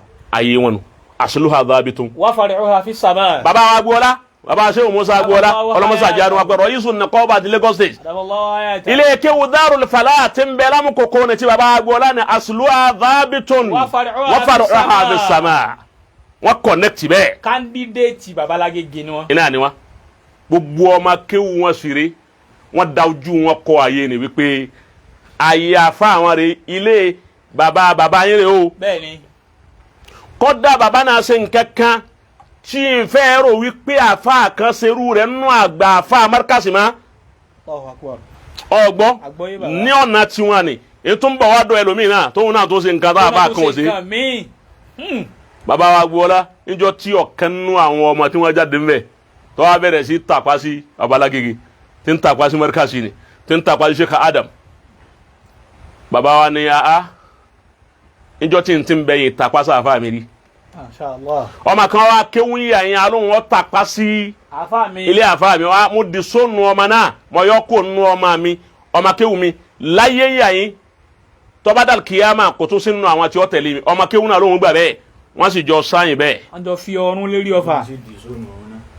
ọgbọ́ ọmọ kéwú náà nítọ́ òun náà di fada bàbá di zọ́ọ̀nù wọn òun náà di fada bàbá sì ṣe bàbá wa Sheikh barihun minhu o ti yé báwọn. wada'ahu ustazuhu. wada'a ustazuhu aydan. so èyí ń dúró báwọn. gbogbo ntọ́ wa kù fún baba wa ń Darul Falah gbogbo wọn jẹ́ ti kíni ti Babala Gege. aslu asabitun wa far'uha fi sama. naam a tún wá padà wá bẹ́ẹ̀ ìmọ̀ra tún rí baba Sheikh Dawud Al-Falla. abanwoli. ọlọmọsọ àjáde baba Sheikh Dawud pẹ. Allahumma amin. ẹ máa sọ fún wa wípé nasi ti wá sí ti baba Sheikh Adamu ṣe gbẹ̀yìn ní baba Sheikh Dawud ti wọn bẹ wọn ti kó gbogbo wọn kó gbogbo eré rẹ wọn ti bá wọn baba Sheikh Dawud kí la ń pè é. naam. aslu'u sabitun wa far'uhu fi sama àwọn náà connect bẹ́ẹ̀. wọ́n connect máa fa wọn. kò sí gbogbo nǹkan tí n bá lọ́nu markasi ni àbí tí bàbá ọba ń ṣe Nàìjíríà lóku kódà bí wọ́n bẹ́ lọ ni wọ́n ṣe kó lẹ́ẹ̀kan náà. bẹ́ẹ̀ni. o ti yé báwọn. so connection yẹn àwọn náà dájú àwọn ọmọ kan ipe bi tí. mo ti kéré ibi àti ṣe ríire ni ṣé ọ̀ ń tẹ̀lé mi kọ́ sí. àgbọ̀yé bàbá mo ń ká lọ báyìí. markasi ń bẹ lẹ́jìgbò bàbá lẹ́jìgbò. bẹ́ẹ̀ni. wọ́n tún donate owó ń jò ní baba Sheikh Dawud náà tún donate. baba agboola náà donate baba alejigbo náà tún donate. markasi ejigbo ni aslu adhabitun. wa far'uha fi sama. baba mudiru débẹ̀ wọ́n sàdú baba mudiru débẹ̀ tó bára kà wọ́n sí. torí wọn ò fi àyè náà lẹ̀ wọ́n sì kọjú àwọn ọmọ kéwù wọn síbẹ̀ wípé ilé wa náà ní bí a ti dé ní o family house wa rẹ o. masha Allah asluha thabitun wa far'uha fi sama. naam akawa padà káwa lọ Kánò bẹ́ẹ̀. baba wa gbà imaamu Daril Hijra wasirul markaz Maulana Sheikh Adam Yahya Al-Fulani Al-Ilori wasirul markaz gbogbo ntí baba náà tó ń produce ní Kánò lọ́dọ̀ àwọn Hausa kódà tá ọmọ Hausa ti ń kéwú ní Daril Hijra ọmọ Hausa ti ń kéwú bẹ́ẹ̀ ọmọ Hausa wọn gbà wọn bá ń bí pé bó ń lé baba rẹ ani markasi Agége náà ni wọn dájú àwọn ọmọ wọn kọ bẹ́ẹ̀. Masha Allah. àwọn ọmọ wọn sì máa bẹ́ẹ̀. naam. ẹ wá sí yàyín lọ́dọ̀ nahadọ Sheikh Abdulwasiu Yasin Sheikh Abdulwasiu Yasin ẹ̀mí rẹ̀ tán lérí ìfẹ́ Sheikh Adam ẹ̀mí rẹ̀ tán lérí ìfẹ́ mudirul markaz. Masha Allah. Iná lọ tán sí. Bẹ́ẹ̀ni. Ọgbọ́. Naam. Lérí ìfẹ́ Ọlọ́run lérí ìfẹ́ anabi lérí ìfẹ́ Islam lérí ìfẹ́ al-Qur'an dhumma ala hubbi Sheikh Adam. Masha Allah. Dhumma ala hubbi al-mudir. Masha Allah. Iná ni Sheikh Abdulwasiu Yasin ó sì kọ́ àwọn makéwu rẹ̀ pé gbogbo ẹ̀yin ọmọ tí ń bá kọ́ láti gba Sheikh Abdulwasiu ti wá kú lọ́dún mẹ́wàá níṣẹ́ ó lé báyìí. Bẹ́ẹ̀ni. Gbogbo ọmọ tí wọ́n ń jáde ń bẹ̀ mọ̀ wípé markasi ni o ilé bàbá wọn bàbá mudiru yìí o bàbá àwọn lọ́jẹ́. Masha Allah. ṣé ọ̀ ń tẹ̀lé. Àgbọ́yé bàbá asluha thabitun wa far'uha fi sama. Musbahu Gama. Musbahu dini láti Gama. Musbahu dini Gama. 100% loyalty ni wọ́n ní sí Babala Gege. 100% ṣe kò gbọ́dọ̀ lé àbí. Loyalty. Sa gbọ́dọ̀ lé kó lé. Kò tún gbọ́dọ̀ lé. Bá tún ló lé ọ̀rọ̀ ẹ̀kọ́ bá ṣe lé ni. ní Gama ni. Ní Gama ni. Asluha dhabitun wa far'uha bi dhama. Àwọn kalimatun tayyiba iná ní ń jáde ńbẹ̀ wá. Masha Allah. Débi pé àwọn débi wípé gbogbo àwọn tí àwọn wípé wọ́n fi ẹnu gún Babala Gege yìí ó ti báwọn kò sí ọmọ Musbahu Gama gan tí ó pàdé irú ẹni bí ẹ tí ó kì í ma. Wallahi tallahi. Ibi tí wọ́n tún lágbára dé. Bàbá wọn fi lélẹ̀. tí wọ́n lágbára ń bẹ̀ bá bàbá Sheikh Adam ló sì fi lélẹ̀ fún wa. Masha Allah. ní wọ́n bá wọn látọjú ayé Sheikh Adam. Ayakumullah. àwọn jibilla sì ti àbá. àwọn dọ́kítọ́rù Lukman àwọn dàgádìrà naam. Markazu Sakete. ní Sakete ní Benin àbí ẹ̀kọ́ ni bàbá wa sí ti Sakete Markazu yìí ni asluha dhabitun wa far'uha fi sama. àwọn ní àgbọn ní jojúmọ́ ó wá ká máa wá sínú ọgbà yìí ní ọ̀sọ̀ọ̀sẹ̀ àmọ́ Nàìjíríà yìí bí wọ́n ti wa mọ́tò yàtọ̀ fún tiwa. wọ́n ní driving wa wọ́n máa kó wálú ẹ̀. a máa drive roughly. wọ́n máa kó wálú ẹ̀. báwọn dẹ̀ ṣe kí lóhùn ni wọ́n drive roughly. àmọ́ pé gbogbo ẹ̀mí àwọn ń bẹ pẹ̀lú baba mudiru. baba mudiru náà sì máa wí pé ibi yìí ní Sakete ni. Sakete yẹn. káyì lọ́dọ̀ baba ṣe ti Sakete hùn baba mudiru wà yìí pé ibi tí ìfẹ́ Sheikh Adamu àti àwọn ibi tó wọlé sínú. tó jòkó sí ni. ni asluha dhabitun. wa far'uha fi sama. àbá Haruna Rashid. Haruna Rashid níbo ma Babala Gege yà yìí. nílọrin yà yìí.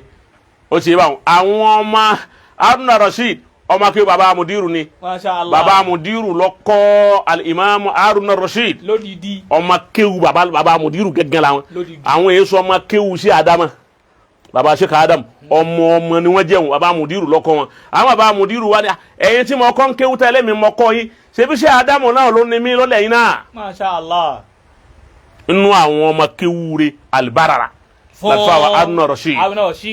gbogbo àwọn ọmọ ilé kéwu tí wọn asluha dhabitun wa far'uha. sàádà tí wọ́n ṣe ń dò ní gbogbo àwọn ọmọ tí wọ́n gba sàádà wọ́n fún wọn sàádà táwọn òbí sàtìlẹ́ wọn lọ́wọ́ wọ́n ní sàtì àfa mi ni ó fún yín ilé bàbá mi lẹ́tì lọ lè gba sàtì inú ẹ̀ lọ́mọ mi Abdulkadir yìí náà wà gbogbo wọn ni wọ́n lọ Abdulkadir yìí ọ̀ka nǹkan níwájú bàbá bẹ́ẹ̀ni ìwọ̀n ń dúpẹ́ ọ̀rọ̀ Ọlọ́run kí ọlọ́mọ mọ̀ dúpẹ́. òun tún bírèkì rẹ́kọ̀dù.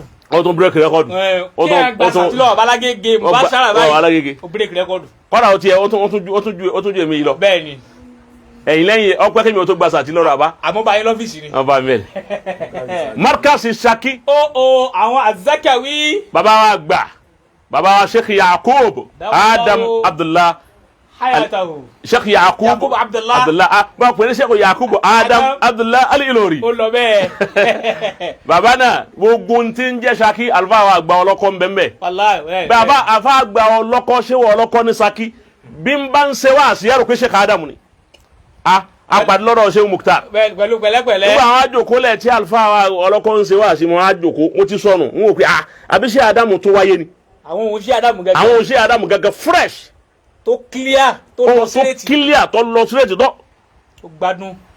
àwọn Markaz Shaki 100% loyalty. gbogbo tí ń jẹ́ Markaz Shaki. pátápátá gbogbo àwọn àdíyàlú wọn. asluha dhabitun. wa far'uha fi sama. gbogbo àwọn táwọn èèyàn Ọlọ́run ní fi nǹkan kan sí wọn. bá a bá ti rí gbogbo orú àwọn yìí bẹ́ẹ̀ èyí wọn ló fi wá lọ́kàn balẹ̀ láti máa yí pé baba mudiru wa báwo ní pọ́blẹ́mù pé wọn ò ní pọ́blẹ́mù èèyàn. Masha Allah. ń bọ̀ wá bẹ̀lẹ̀ ẹ̀kọ́ kan. ibo tún ní. Markazi Sheikh wa ní wo. Markazi ilé ọba baba wa Soglol bàbá wa Soglol Saad Soglol nílé ọba bàbá mudiru lé ọba bàbá mudiru ọba markasi inú lé àva alimi aslu adhabitun wa far'uha bis sama 100%. gbogbo àwọn tó jáde nbe àfa ńlá ni wọ́n gbogbo wọn sì ní Babala Gege yìí náà ni. bàbá ni inú ilé Adam gẹ́gẹ́ làwọn gbé. àwọn Sheikh Adam ló ń fún wa lóúnjẹ àwọn náà fún ọ̀dọ̀ ọmọ Sheikh Adam làwọn. àwọn ni sáádù wá ni àbá wọn pè wọn. sáádù kọ́ símù ẹnu rẹ̀ gbà tó ń wí. àfa àwọn ni máa ń pè wọ́n bẹ́ẹ̀ mi kọ́. tọ́ ọlọ́run jọ lálùbáríkà. àbí bàbá. sí bàbá aláyé gbà mí. náà markazu ta'alim al-arabi ti bàbá wa al-imam Hamza adamallahu hayatahu afa aminu. asulu asabitu gbogbo nǹkan wà ń bẹ ni ti Babala Gege ni wafaru abisama baba Sheikh Hamza ọlọmọ bọlá wọn jẹ. baba wa gbà ní wo. naam baba wa gbà wo. ẹni baba ẹ ń bọ̀ wa àbọ̀ lè má ló fẹ́ da sí i ń bọ̀ baba kódà Sheikh Uzama Sheikh Uzama. bẹ́ẹ̀ni. ẹ̀rí nǹkan báwọn. baba wa ní gbàkó asulu hadhabitun wafaru aba wa Qasim ọlọ́mọnìkùn aba wa Qasim ọlọ́mọnìkùn tí alifa wa gbàmí kábàrà ni. àwọn kéwù tó yanjú nù. wọn agodi ọmọ Shehu Yahya ni wọn asulu hadhabitun. wafaruha fi sama àwọn yàrá tó kí agodi. baba Sheikh Ishaq Baboye Dr. Ishaq Baboye ẹ̀rí nǹkan báwọn àwọn Shehu Yahya nù. lódìdí. Shehu Yahya gbé nǹkan ó bíúdì kan lẹ. bàbá ṣeun. asulu hadhabitun wafaruha fi sama. markasi ẹdẹ ẹsẹun Ọlọ́run jọ dààmú yín ẹ máa bá ara sí àwọn tó bá kù tọjá pé asluhum sabitun. wafaruhum fi sama markazu látẹ̀dẹ̀ aslu hadhabitun. ara wa ni wọn. Ìsẹ́yìn náà markasi Ìsẹ́yìn. markasi mufti Ìsẹ́yìn. aslu hadhabitun. wafaruhum fi ẹ sama. dákun ẹ jama ẹ máa wo gbogbo bá a ṣe ń dákọ wọn yìí. ẹ wo àmọ̀ràn. ẹ ń bá balabalẹ̀ kẹ́nìkan ṣoṣo wa sọ̀rọ̀ ó ti yé báwọn láwọn pé ayọ̀ àdá àwọn apá àdá tàbí pé ìtì ọ̀gẹ̀dẹ̀ a gbọ́dọ̀ tún lọ àdá pọ̀n. masha Allah karamakumul karim markazu sẹ́yìn. asulu hadhabitun markazu ẹdẹ. asulu hadhabitun markazu kinu taba Sheikh Yunus Kirun asulu hadhabitun wa far'uha bis sama. markazi gbogbo èyí tá à ń wí yìí kò sí nǹkan kan tí ń jẹ́ dọ̀tí àbí nǹkan dámẹ́. Babala Gege ni wọn markazi ń bẹ lọ́yọ̀. markazi Ọ̀yọ́ tí baba Akọ́ládé Ọ̀yọ́. bàbá wa gbà ní. asulu hadhabitun wa far'uha baba Akọ́ládé Ọ̀yọ́ inú àwọn tí Sheikh Adam special kọ́ ni. lọ́tọ̀ ọmọ ọba làwọn. Allahu Akbar. ẹ̀rí nǹkan ọmọ ọba ni wọn. wọ́n pa ìjọba àti Jáfà pọ̀. wọ́n wá pa méjèèjì kọ́ lẹ́ẹ̀kan náà ọwọ́ dòun. asulu hadhabitun. wa far'uha fi sama. baba wa lérò búnbẹ nìbàdàn. masha Allah. baba wa lérò búnbàdàn asulu hadhabitun. wa far'uha fi sama. yà wá padà sí wo. masha Allah odidi nu. baba wọn lè má rún bọ̀ wá wọ́n dá sí. wọ́n wọlé. a wá padà sí ìwó Qasim. naam. ìwó tá a wá padà sí yìí baba wa àgbà Sheikh Abdulrahman Abdulrazak ìwó àwọn ni mo sọ pé asentẹnìkan ò ṣe fún Sheikh Adamu rí. lọ́nà kan. ntẹnìkan ò ṣe fún Sheikh Adamu rí baba náà ṣe. wá ti sọ bẹ́ẹ̀ n bá ti wá nkpolówó ẹ̀ baba wa Sheikh Abdulrazak Abdulrahman bó o sì ní Abdulrahman Abdulrazak qaddama Rahman ó sì qaddama Razak àwọn ni wọ́n jamaa bayna rahma wa rizq. ó ti yé báwọn àwọn jẹ́ Abdulrazak Abdulrahman markasu yẹn ni wọ́n pè ní alimarkasu Saqafi al-Islami. ne wo ó ti yé báwọn markasu Saqafi baba yẹn àgbà ọmọ kéwù Sheikh Adam ni wọ́n wá tán sára Sheikh Adam fàá wọn kọsẹ̀ wọn ní ọ̀nà kan tí baba náà gbà kọsẹ̀ lára Sheikh Adam títí tí baba tí Sheikh Adam fi kú wọ́n síra lára Sheikh Adam wọ́n síra pẹ̀lú àfa wọn. Masha Allah. ọgbọ́n wọ́n tán sáfà àwọn lọ́rùn. àfa àwọn kú wọ́n sì ṣe alhamdulillah. àwọn náà ń bẹ nínú àdìbára. mo síra lára àfa mi. wọ́n síra bẹ̀ tán ó tún wá ku ẹ̀sámù ẹlẹ́ẹ̀kejì gbogbo ẹni tí ó dúró ti Sheikh Adam ẹ̀sámù ẹ̀yọ̀ kan lọ́pàá sínú méjì àmọ́ gba Sheikh Adam lọ tán tó lóun ọ̀fẹ́ rọ́ọ̀mà ó fẹ́lẹ̀ ẹ̀sámù kejì nù ni. ṣe ma pé third time kí ni ká dá máa ń sin léwe first time second time third time. ó ti yé wa Sheikh Adam ọ̀hún ni ẹran bàbá ẹran wọn lóró bẹ́ẹ̀ ni a sì máa rí lára gbogbo ẹni ó bá fẹnu kàn lọ́nà tí ó dá ẹran ọ̀hún àti ẹ̀jẹ̀ ọ̀hún ni wọ́n ń bẹ lára baba mudiru tó níyì a máa wá rí lára a máa rí tí àbọ̀ gbogbo ẹni ó bá fẹnu kàn lọ́nà tí ó dá kọ́sìm àní sọ̀rọ̀ ẹni tí ò jẹ́ kí ọ̀rọ̀ pọ̀ ọgbọ́n ó ní ntọ́fà torí ọ̀rọ̀ Babala wọ́n ti bomi sí wálẹ̀ bó ti rí nu baba wa níwò níjọ́ tí baba mudiru wa wá bẹ́ẹ̀ baba mudiru wa ṣe wáàsí lọ́dọ̀ wọn nínú ọgbà wọn bẹ́ẹ̀ sọ wọn gbọ́ mi kọ́sìm baba wa Agbasaruji ọ̀rọ̀ tí mo fẹ́ sọ yìí ó ní àwọn sekọ́t ó ní zanadi tó dáa matinu rẹ̀ àti zanadu rẹ̀ gbogbo ẹ̀ ló dáa ó tún láwọn ṣuhada ó ti bá ó sì láwọn ṣuhada baba wa Sheikh Al-Guniyawi baba wa gba Sheikh of Staff baba Suleiman Zaruji ọlọ́run fẹ́ẹ́ díjọ́ baba àti dákọ̀ wọn wọ́n ń bẹ pẹ̀lú baba mudiru njọ́nà àtàwọn àfáànù markas baba wa pariwo àsìtá baba múra tí wọ́n jáde tí wọ́n máa lọ baba ti wọnú mọ́tò kan wá blọ́ọ̀kù baba mudiru mọ́tò tí wọ́n fi gbé baba mudiru mọ́tò kan wá blọ́ọ̀kù mọ́tò náà ẹni wọ́n bá wà ń bẹ ọmọ aná síbi tí ń sọ yìí àwọn tí ń bá ń bẹ ń wò ń jọ náà lọ́mọ àwo tí ń bẹ ń bẹ àbáwọn ọmọ markas ibẹ̀ tí ń bẹ ń bẹ àbáwọn àfa àwọn àwọn baba khalifa tó ní àtàwọn tó kù ń bẹ wọ́n máa ń tà ń sọ yìí wọ́n dẹ̀ máa jẹ́rìí síbẹ̀ nígbà wá di wípé mọ́tò yẹn ó blọ́ọ̀kù mọ́tò baba mudiru wọ́n wá hàn náà sí pé mọ́tò kan ti blọ́ọ̀kù mọ́tò baba o ẹ dákun ẹ bá wa pé ó ń tọ̀ òun nọ́mbà báyìí ni kíní gan nọ́mbà rẹ̀ ó kíní gan ẹni wọ́n bá ní kọ́ wá gbé ní baba wa Sheikh Abdurrahman ni wọ́n wá gbọ́ wípé mọ́tò blọ́ọ̀kù mọ́tò àfáà mi wọ́n bá sáré débẹ̀ nígbà wọ́n débẹ̀ ni mọ́tò blọ́ọ̀kù tala ẹ má wulẹ̀ wá di ẹni oní mọ́tò gbogbo ọmọ akéwú ẹ wá ẹ súnmọ́ yà yín gbogbo ọmọ akéwú bá súnmọ́ ń tọ̀ òní yìí lọ́jọ́ imtihanu yìí wa yawmul imtihani yukramu rajulu aw yuhanu inú kẹ́ ẹ paasi lónìí kẹ́ ẹ paasi lọ bẹ́ẹ̀ àbí kẹ́ ẹ fẹ́ẹ̀lì lónìí kẹ́ ẹ fẹ́ẹ̀lì lọ bẹ́ẹ̀ èyí tẹ́ bá mú bẹ́ẹ̀ ẹ gbé mọ́tò yìí ni ẹ gbọ́dọ̀ wá kọ́kọ́rọ́ kan ẹ mẹ́yìí tí mẹ́ni ó ní ẹ sì gbọ́dọ̀ wá ẹni ọlọ́kọ̀ wá dé ike mi mo ní sùúrù ìwọ lọ lọ́tọ̀ àmọ́ òun ní wà kó o tún pọ̀ wọnú rẹ̀ tún wà òun ó ti dọ́lá ẹ ta mọ́tò yìí ẹrú Masha Allah kọ́sìm wọ́n lift yẹ Masha Allah àwọn ọmọ akéwù wa wọ́n bọ́ mọ́tò bẹ́ẹ̀ kálukú gbé wọ́n sì gbé mọ́tò náà wọ́n sì gbé lókè báyìí Allahu Akbar ní wo lọ́bẹ̀ bóyá ọmọ bá pa fún ọ ebi mo kì í láìwò ní ti ń ṣe yìí ẹni ọba wà ń bẹ ọmọ jẹ́rìí ẹni tí ó sì sí ń bẹ ó lè béèrè bẹ́ẹ̀ wọ́n wá ta mọ́tò jíìpù nípa wọ́n sì èrò wọ́n wá ta kan wọ́n wá gbé kalẹ̀ baba mudiru wa wí pé ìyẹn ò ní ẹ̀rákùn ẹ̀sá jòkó baba baba náà wá sọ statement kan wípé bí wọ́n bá ń sọ ọ̀rọ̀ tí baba náà sọ ọmọ fẹ́ wí baba wa Sheikh Abdurrahman wo baba wa ń sọ ń jọ́nà wípé ìjọba Sheikh Adamu bẹ̀rẹ̀ sí kọ́ wa ń kéwú àwa lẹ́ gbó ní gbogbo àwọn àfa ń sọ ń jọ́nà wípé ajé Adama kéwú rẹ̀ gbogbo kímọ̀ tó ní àwọn lẹ́ gbó ní kọ́ ń kéwú ọgbọ́ wípé àwọn lẹ́ gbó ní kọ́ ń kéwú wọ́n làwọn èèyàn ń sọ bẹ́ẹ̀ fún Sheikh Adama ń jọ́nà ó ní tọ́ba wa kọ́ àwa tá ń jẹ́lẹ̀ gbó tá a sì mọ́ tó báyìí àfi ká dá ẹ̀san padà kí àwọn àlọ́rin ó lè mọ̀ wípé kéwú tí wọ́n kọ́ àwa lẹ́ gbó amadiri a sì mọ yẹ òun mo fi ní wọ́n ta mọ́tò bàbá Allahu Akbar ìtàn mú wa evidence náà nù pé kéwú tí bàbá yín tó bí ẹ̀yin kọ́ àwa tá ń jẹ́lẹ̀ gbó amóore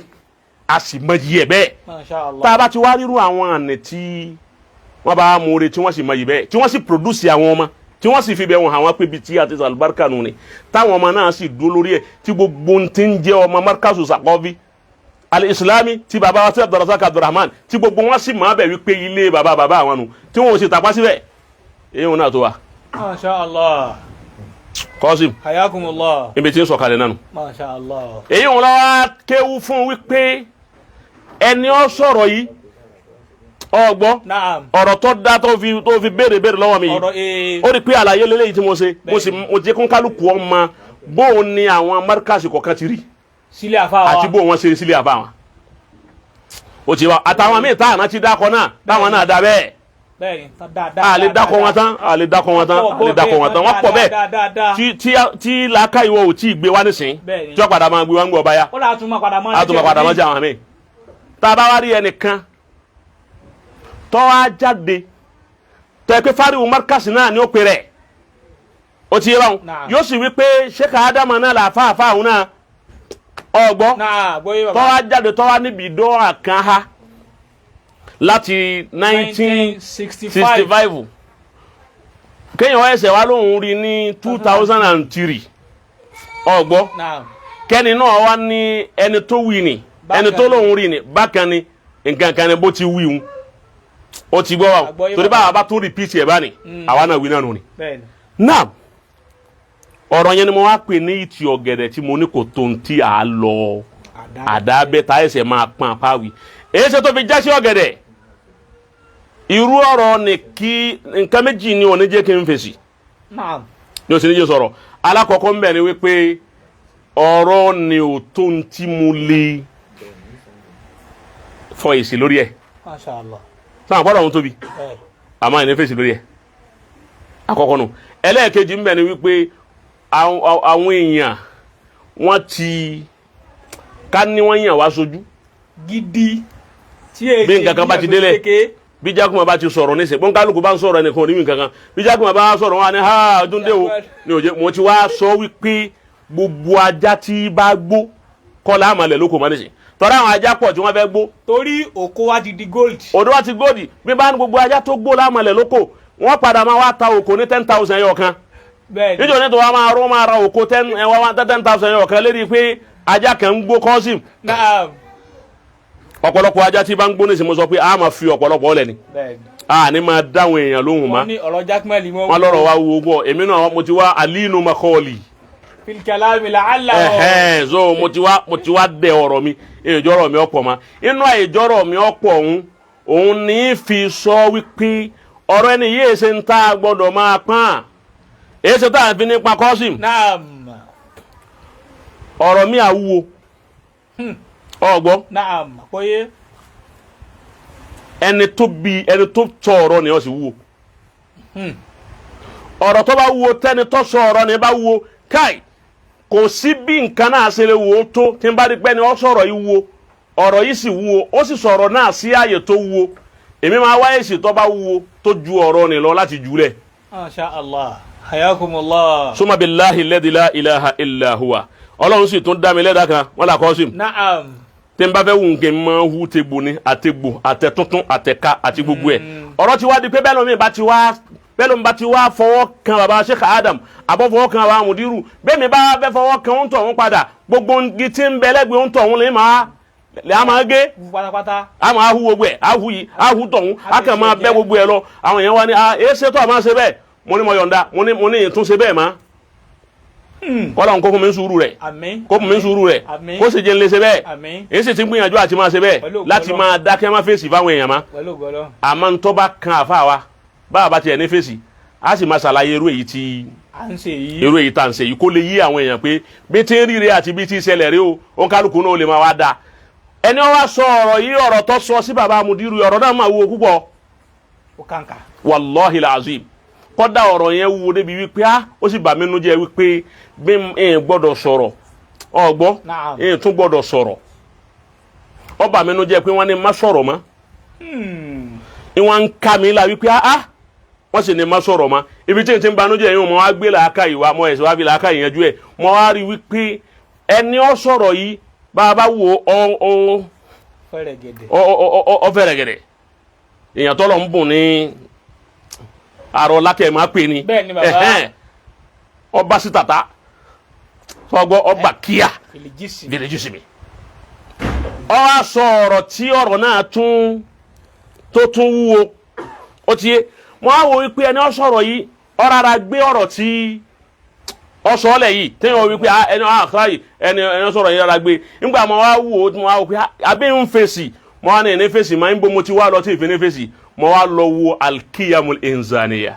hayakumullah. ọ̀ndà bẹ̀ mo wá lọ alkiyamul inzaniya.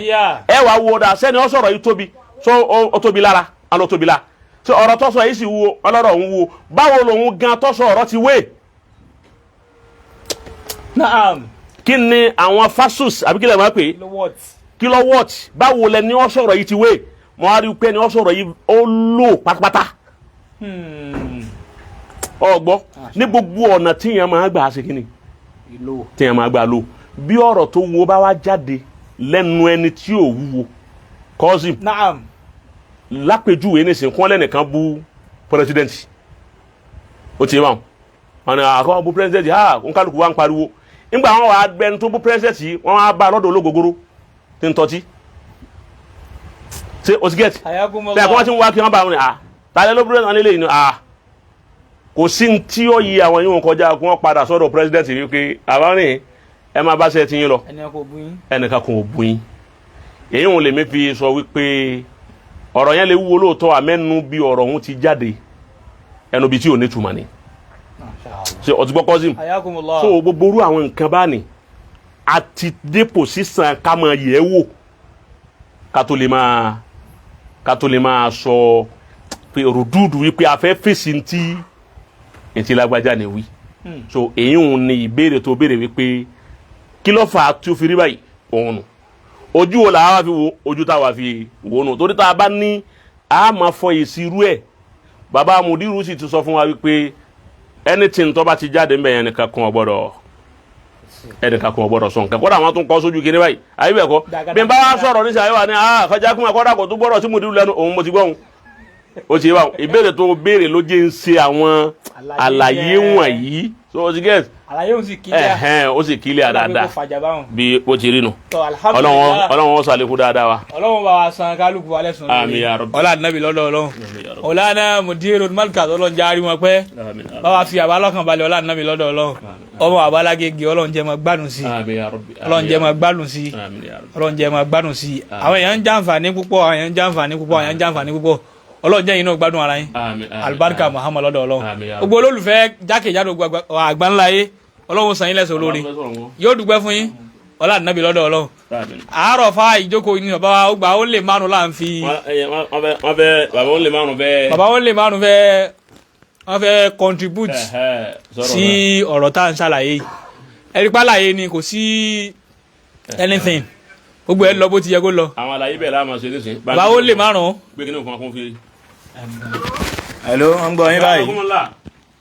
hello salamu alaikum. wa alaikum salaam. ẹ kú sẹ́yà. adúgbò bàbá. ọlọ́wọ́ bá pẹ̀lú yín. àmín ya Rabbi. ẹ kú sẹ́yà ọlọ́wọ́ bá pẹ̀lú yín dáadáa. àmín ya Rabbi àmín ya Rabbi. mo kí àbá Atayese pẹ̀lú àsọyé àwíyé àlàyé àmàyé ọlọ́run nígbà bẹ́ẹ̀ lọ́wọ́ yín. àmín ya Rabbi àmín ya Rabbi. ẹ kú sẹ́nà púpọ̀. alhamdulillah. ètí tí ẹ ti fọ̀ nípa rí ìbẹ̀rẹ̀ ló ti fẹ́ gbé ọ̀rọ̀. tọ́. mọ́tò kan bẹ tí àwọn èbó ṣe Camry ni wọ́n ń pè ní big for nothing. Allahu akbar. kí lè big for nothing. nígbà dá iná jà pàǹdì dídí sọ̀rọ̀ pàǹdì tẹ̀lé ìdíkọ̀ pa. Hello? Naam. Nígbà tí a ti sọ pé big for nothing pé ọ̀rọ̀ ńlá jáde. Abábídọ́ yìí jáde ẹni yẹn fún yẹ. Allah. Ọ̀rọ̀ ni. Allah. Ọ̀rọ̀ ni. Ààrẹ ìjẹ́sì. Naam. Ọ̀rọ̀ tí mo wá fẹ́ sọ. Ọ̀rọ̀ mẹ́ta náà ní ìjọba mẹ́ta. Naam. Ọ̀rọ̀ àkọ́kọ́ ni pé mo rán yín létí orin kẹta nìkan kọ̀. Tọ́. Láti Cairo ló ti kọrin náà. Láti àrí. Naam. Ó ní Anta Sama'u. Ìsọfún Sheikh Adam. Tọ́. Ó ní Anta Sama'u. Adamu wal jawharu. Allah. Al-amru awdahu nílé òkú ní wà àdáhàrù. Allah. Ó ní mọ́ńtà yìfáwì Ádámà bí Abìláwù. Allah. Wal ibnu fínà min àbíhì àfùdárù. Allahu akbar. Adáàgbọ́ àlè ibnu fínà ọdún ọmọ ẹ̀kẹ́ jìnà sọ́dún bàbá rẹ̀. Allah. Abẹ́ẹ̀kẹ́tì. Bẹ́ẹ̀ni. Tó ọ̀rọ̀ mi àkọ́kọ́ nù. Now. Ọ̀rọ̀ mi ẹlẹ́kẹ̀jì ọlọ́mọṣẹ́ ọlọ́mọ àlè. Àmín. Ọmọ àlè ní dasẹ́ bàbá rẹ̀ rú. Allah. Ṣé òun sọ́bà sọ̀gbọ́n ló sọ̀rọ̀ kan? Á jẹ́ pé ọmọ àlè lẹ́nu tó bá dabẹ̀ rú. Àbí? Tani ń bá wí? ó ní wákàmì ní àkàbátìn márkàtì ní bí ń sọ ọ́ ìwà bí sọ fún yàrá nǹkan wákàmì ní àkàbátìn wákàmì sóòbátìn wákàmì ní àrkálátìn yàdá wà fi tọ̀rí kí àlàdá wàlúùsáàd ولكن الله تبارك وتعالى نصر عبدا وعز جدا وعزم العقاب وعدا لا اله الا الله ولا نعبد الا اياه مخلصين له الدين ولو كان الكافرون. طب عادة وكم من عقبة وكم من صعوبة وكم من عرقلة يدعو في طريقي الاعداء عادة ومن هو من وما يكلاته هنا لصو kí láwọn á pè é àbáwọ̀tá Abdulwasiu òun lọ́kà. bẹ́ẹ̀ni. ìmọ̀gáàsì náà ní tí adáhùn náà ní ń bá wí. kò sì dáa dúró mẹ́ẹ̀ ó ní wàkánà ọ̀húnṣàṣúnà àlẹ́dì rọ̀bánà yẹ̀kúrú lánàá dàímà ìnáwó làbíyẹ́kù kọ̀dùtà álámà fìlìbìláàbì àrọ̀bíyà wàlàkìnáwó tàfákàfà ní ziyarati àlìbìláàbì àrọ̀bíyà wàbí tí sọ̀lì nàtàlì àrọ̀bíyà àmì àdìyí òun náà lọ́sọ̀ yìí o. òun náà ló tún sọ pé ní wàfíìnà mọ̀nà kìtàsọ̀rọ̀ àlámà tàhálámà من هذا المركز ولم يلتئك بجامعة في داخل ولا في الخارج بل صار يعمل بما علم حتى ورثه الله علم ما لم يعلم. أما دوات أيوه وما لني عاكوني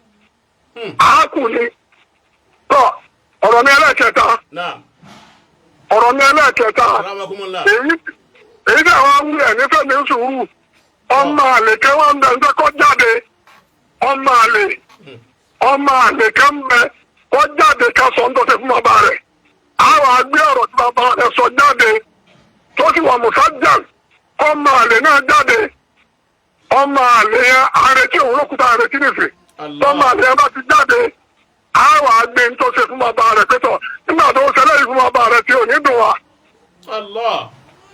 ọ̀rọ̀ mi ní parí ọmọ akéwù kan sàṣàṣà àfà rẹ̀ ọmọ akéwù kan ṣe àṣàṣì àfà rẹ̀ nígbà tó sàṣàṣà àfà rẹ̀ nígbà tó wọn mú lójú ẹ̀ ní ẹ̀kọ́ tó kú ọmọ akéwù kan bá dìde sàṣàṣì wọn náà ọwọ́ olówó ó ṣe pẹ̀lú ọmọ akéwù ni nígbà tí wọn náà sàṣàṣà àfà rẹ̀ kò ṣe pẹ̀lú ọ.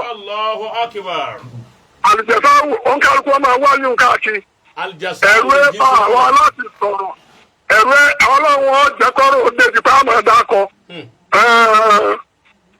bó ti jẹ́ bàbá Atayese. ọlọ́run ò ní fi yín lẹ̀. bàbá ń lè márùn-ún. tọ́ mo tún wá orin kan mo fẹ́ kí bàbá Sheikh Adamu náà ẹnu wọn láti gbọ́. ká tún padà wá rí i pé Sheikh Mustapha Hammam.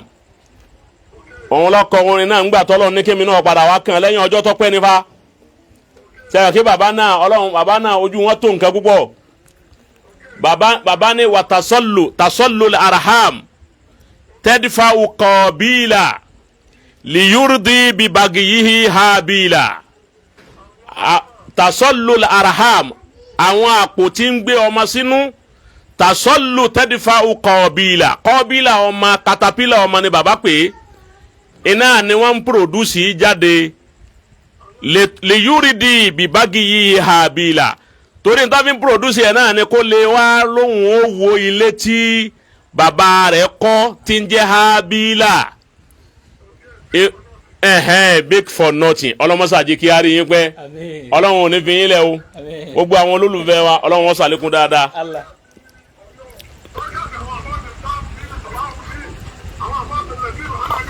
ọlọ́run ó jẹ́ àárín yín pé ẹ ṣeun àwọn àbẹ́jì Sheikh Adam ọgbọ́ àwọn àbẹ́jì Sheikh Adam tí wọ́n ń jọ ma bàbá fún bàbá mudirul markaz. Allahu akbar. bàbá wa Sheikh Muftah Ayọ̀ àti bàbá wa Sheikh Abdulatif àbí Ọ̀yọ́ táwọn méjèèjì ń jẹ́ ìbejì fún Sheikh Adam tí wọ́n sì ń jẹ́ olólùfẹ́ Babala Gege tòní náà markaz tiwọn náà aslu adhabitum wa far'uha kila alaji wi ní pẹ̀lú Ọlọ́run pa àwọn àkọ́ ikú kan bọ̀. ọ̀tọ̀ bàbá àbọ̀ lè márùn àwọn àkọ́ ikú kan tó ń bọ̀ wá wọ́n bá ti fi ń sọwọ́ sí wa àwa náà ó sì máa sọ gbogbo àwọn olólùfẹ́ bàbá Sheikh Adam ní gbogbo àyíká àfi maga masharikil ard wa maga ribaha ọlọ́mọsà máa sọ yín lẹ́sùn olóore ajiwa kájú ẹ bàbá Ọlọ́run má dààmú kájú ẹ àmín gbogbo ntọ́ bá ti fẹ́ fọwọ́ kan mùdírù ẹni ara kọ́ máa ta yóò attend sí kájú ẹ gẹ́gẹ́ bẹ́ẹ̀ ni ọlá pé àwọn náà Darul Irshad wal As'ad làwọn náà ti jáde ọmọ rí làwọn náà bẹ́ẹ̀ ni ọ̀kan lọ́mọ emir Adébárí worldwide ọlọ́mọsàbá wa sàlékún dáadáa wọn àwọn yìí wọn àbáwa Sheikh Mubarak ẹ̀pẹ́ la ilaha illallah àwọn yìí wọ́n gba complete wọ́n sì tán sáàyè náà tí baba mudiru fi wá wí pé èèyàn gan tó kí n fọ̀rọ̀ lẹ̀ fún kọ́ máa yanjú ẹ̀ ọlọ́mọsà sàlékún dáadáa fún àlùfáà wa Mubarak ẹ̀pẹ́ ọlọ́mọsà sàlékún dáadáa fún yín ọlá Muhammadu Rasulullah kọ́dà Qasim sẹ́ẹ̀rí Pasuma ajiwasu alabi Pasuma àti aji Saidi Òṣùpá ọgbọ́ ìfẹ́ markasi tí ń bẹ̀lẹ́ mi wọ́n ju tẹlomi tó kéwú ní ọgbà ni lọ. Allahu nígbà àwọn dọ́dọ̀ Saidi Òṣùpá ẹnìkan ní ana markasiya ni mi Òṣùpá ibẹ̀ markasiya ni mi markasiya sì ní yóò ní pé kọ́dà kò ní markasi ni mi markasiya àtòrùn mi àti gbogbo lílọ bíbọ̀ mi ibẹ̀ mọ̀ tán sí. markasiya a tún lè pè ní síbá markasi tèmi tó ní. bẹ́ẹ̀ ni markasiya. so bẹ́ẹ̀ ni ajiwasu alabi Pasuma gbogbo àwọn yìí ìfẹ́ Sheikh Adamu ń bẹ ní lẹ́ra wọn baba Bariga Haji Murtada Adio baba Bariga la ilaha Haji Sauti Arewa ni ó ní gbogbo tó kálukú láwọn orí tí gbogbo ń dààmú kì ó jẹ́ báwọn baba Bariga wà ní Adio ọwọ́ ajáde ó sì wà yóò wá jáde ó sì nàró ẹ̀ ọmọ Babala Gege ni bó ṣe rí nù mórí tó ń dá bẹ́ẹ̀ ni mórí tó ń dá àmọ́ kòkó lòun náà ti la ilaha àmọ́ kòkó ló ti kéwú bẹ́ẹ̀ dáàdùbà òun náà kéwú ń bẹ̀ rí Allahu akbar ó tún máa ń múná sùn wá fún ní díẹ̀ yóò múná sùn wá. ìjọ ti ń kọ́ ni pé àwẹ̀ tí tó ojú ta sọ ọkìnrin kan àwa fẹ́ sì ń ní tàwa ẹ̀yin tẹ́ ó bá gbà wẹ̀ o ẹ̀yà kúrò ní tòsí o ìgbà tẹ́yìn oúnjẹ ọ̀sán mọ́sálásí làwa mọ̀ wá tá à ń ṣe tẹ̀ ẹ̀bùsírí o lọ́dọ̀ bàbá wa Sanusi Sogblolu Ádámù Habibu Musa Yahaya ní Darufala òun lọ́kọ́ ni òun lè wò ibi ajíwèrè tọkọ ni ó gbé ẹmu mà ẹ máa gbó mọ́tò ń dà lọ́kọ̀ yìí ọlọ́run oníjọ́ bàjẹ́ fóun náà gbogbo yóò da fún wa nǹkan kò ní sọmọ yìí àwọn salatiya àwọn àyùn ni wọ́n ní Sheikh Adama ló ní wọ́n ọmọ anú ilé làwọn Ahlul Bayt ni wọ́n àwọn salatiya kí ni wọ́n pè wọ́n Ahlul Bayt ọmọ anú ilé ni wọ́n. liyusihiba ankumur rijsa Ahlul Bayt wa yutahhirakum tadhira àwọn ilé salati lọ́lọ́run lò fún ilé salati la lò fún pé liyudhihiba innama yuridu Allahu liyudhihiba ankumur rijsa Ahlul Bayt wa yutahhirakum Ọlọ́run ti tọ̀hárà salatiya lódìdí kò sí kàdá kankan nù lé àfàdá salatiya pátá látòkè délẹ̀ kò sí kàdá mẹ́ aslu adhabitun wa faru adhisama láti bẹ̀rẹ̀ láti rí àbáǹdá ọlọ́mọba wa kí àbáǹdá ẹ̀wọ̀n kan kọ́dà tá àwọn ọmọ tí ò tí ì dáyé tábàǹdá fi kú àbáǹdá ti wá parí ẹ̀ kalẹ̀ pé gbogbo tí ń bá ti ń jẹ́ salatiya wọn gbọ́dọ̀ tàpá sínú ilé Sheikh Adam. ajé Adamu wọ́n sì máa jẹ́. iná wọ́n sì máa jẹ́ bẹ́ẹ̀ ni wọ́n wá ń ṣe bẹ́ẹ̀ dérí àwọn baba Nakibul Ashrafi tana Maulana Sheikh Zazili Maulana Amirul Jaysh àwọn yìí wọn tó wá tún kínní wọn bíúdì àti baba wa Khalifa tana. bẹ́ẹ̀ni.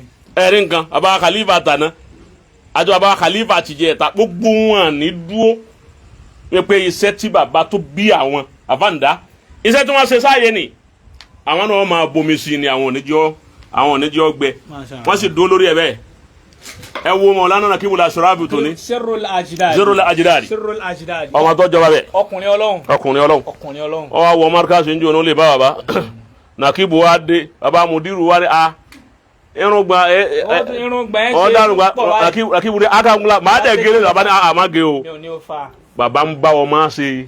nígbà tó jọ ọmọ rẹ lọ́dọ̀ bàbá. bọ́ ọjọ́ máa rẹ Nakibu ẹsẹ̀ ni tí ó wọ ọ̀dọ̀ bàbá tí wọ́n wà ní tanu arábónú torí àga wọn ń bẹ aga Nakibul Ashrafi nbẹ láàyè náà ọlọmọsá jáde wọn pé gbogbo tí ń jẹ́ salati àpáta àkí gbogbo wọn bẹ́ẹ̀ baba aliva Lagos State náà asilu hadhabitun wa far'uha tó wọ́n pọ̀ bẹ́ẹ̀ tá a lè kà wọ́n tán bẹ́ẹ̀ ọlọ́mọsà bá wa mójútó gbogbo wọn kó mójútó àwa náà o kó ṣàánú àwa náà kó jára alibarika kó bá alibarika ṣe adama na wa kó bá alibarika Babala Gege tó ní na wa kó bá alibarika fanda hàn wa kó bá alibarika gbogbo àwọn ẹni Ọlọ́run na wa ọlá Muhammadu Rasulullah gbogbo àwọn tí ń sìn jẹ́ munafiki àwọn kan dáa ni Olúwa ọmọ bó ti máa sọ̀rọ̀ wọn afọ̀rọ̀ gbọ́ àwọn yóò náà lé ọ lọ́wọ́ yuriduna li yutfihu nura Allah bi afwahihi Ọlọ́run má fi ọjà munafiki jẹ baba mudiru Ọlọ́run má fọjà munafiki jẹ wọn má fọjà munafiki jẹ wọn má jẹ́ wọn rí aburú má jẹ́ wọn rí dáná aburú gbogbo bí àlàáfíà wà kó yìí tọ́lọ́run ti ṣe tá ń dúpẹ́ rẹ̀ yìí Ọlọ́run sọ àtúbà wa ṣéjú báyìí lọ fún wa ọlá Muhammadu Rasulullah gbogbo àwọn olólùfẹ́ àbárọ̀ isun nẹ́kọ́ọ̀bà àwọn olólùfẹ́ wọn bínú torí Ọlọ́run bí kìíní yìí ti rí bó ti rí ni máa ń tọ́ fà dé rí bẹ́ẹ̀. a máa rectify rẹ̀ inshallah. kì í jẹ́ kó wọn àṣàṣì kọ́ wọn ò ṣàṣì ọ̀rẹ́ díẹ̀ lónìí ni baba rọ isun nẹ́kọ́ọ̀bà baba wa Dr. Yusuf Juma ọlọmọsá jiyari baba náà pẹ́ baba Professor Hamza baba Professor Baki Suhaib baba Professor Bidmasi baba Professor Isa Alabi baba Imamu Agbaji gbogbo àwọn tán já wọn baba wa kábínẹ̀tì wọn ọlọmọsá bá wa pẹ̀lú gbogbo wọn kọ́ ma fi wálẹ̀ wàlá Muhammadu Rasul assalatu wassalamu alayka ya Rasulullah ṣe èyí wọn fẹ́ fi parí ẹ̀ ọ̀yà fi parí ẹ̀ bó ti máa. Allah ọba adé da yóò sànù fún ẹnì kọ̀ọ̀kan wa so subhanaka Allah wa bihamdik ashhadu an la ilaha illallah wahdahu la sharika lahu. sọ fẹ́ máa lọ díẹ̀ díẹ̀.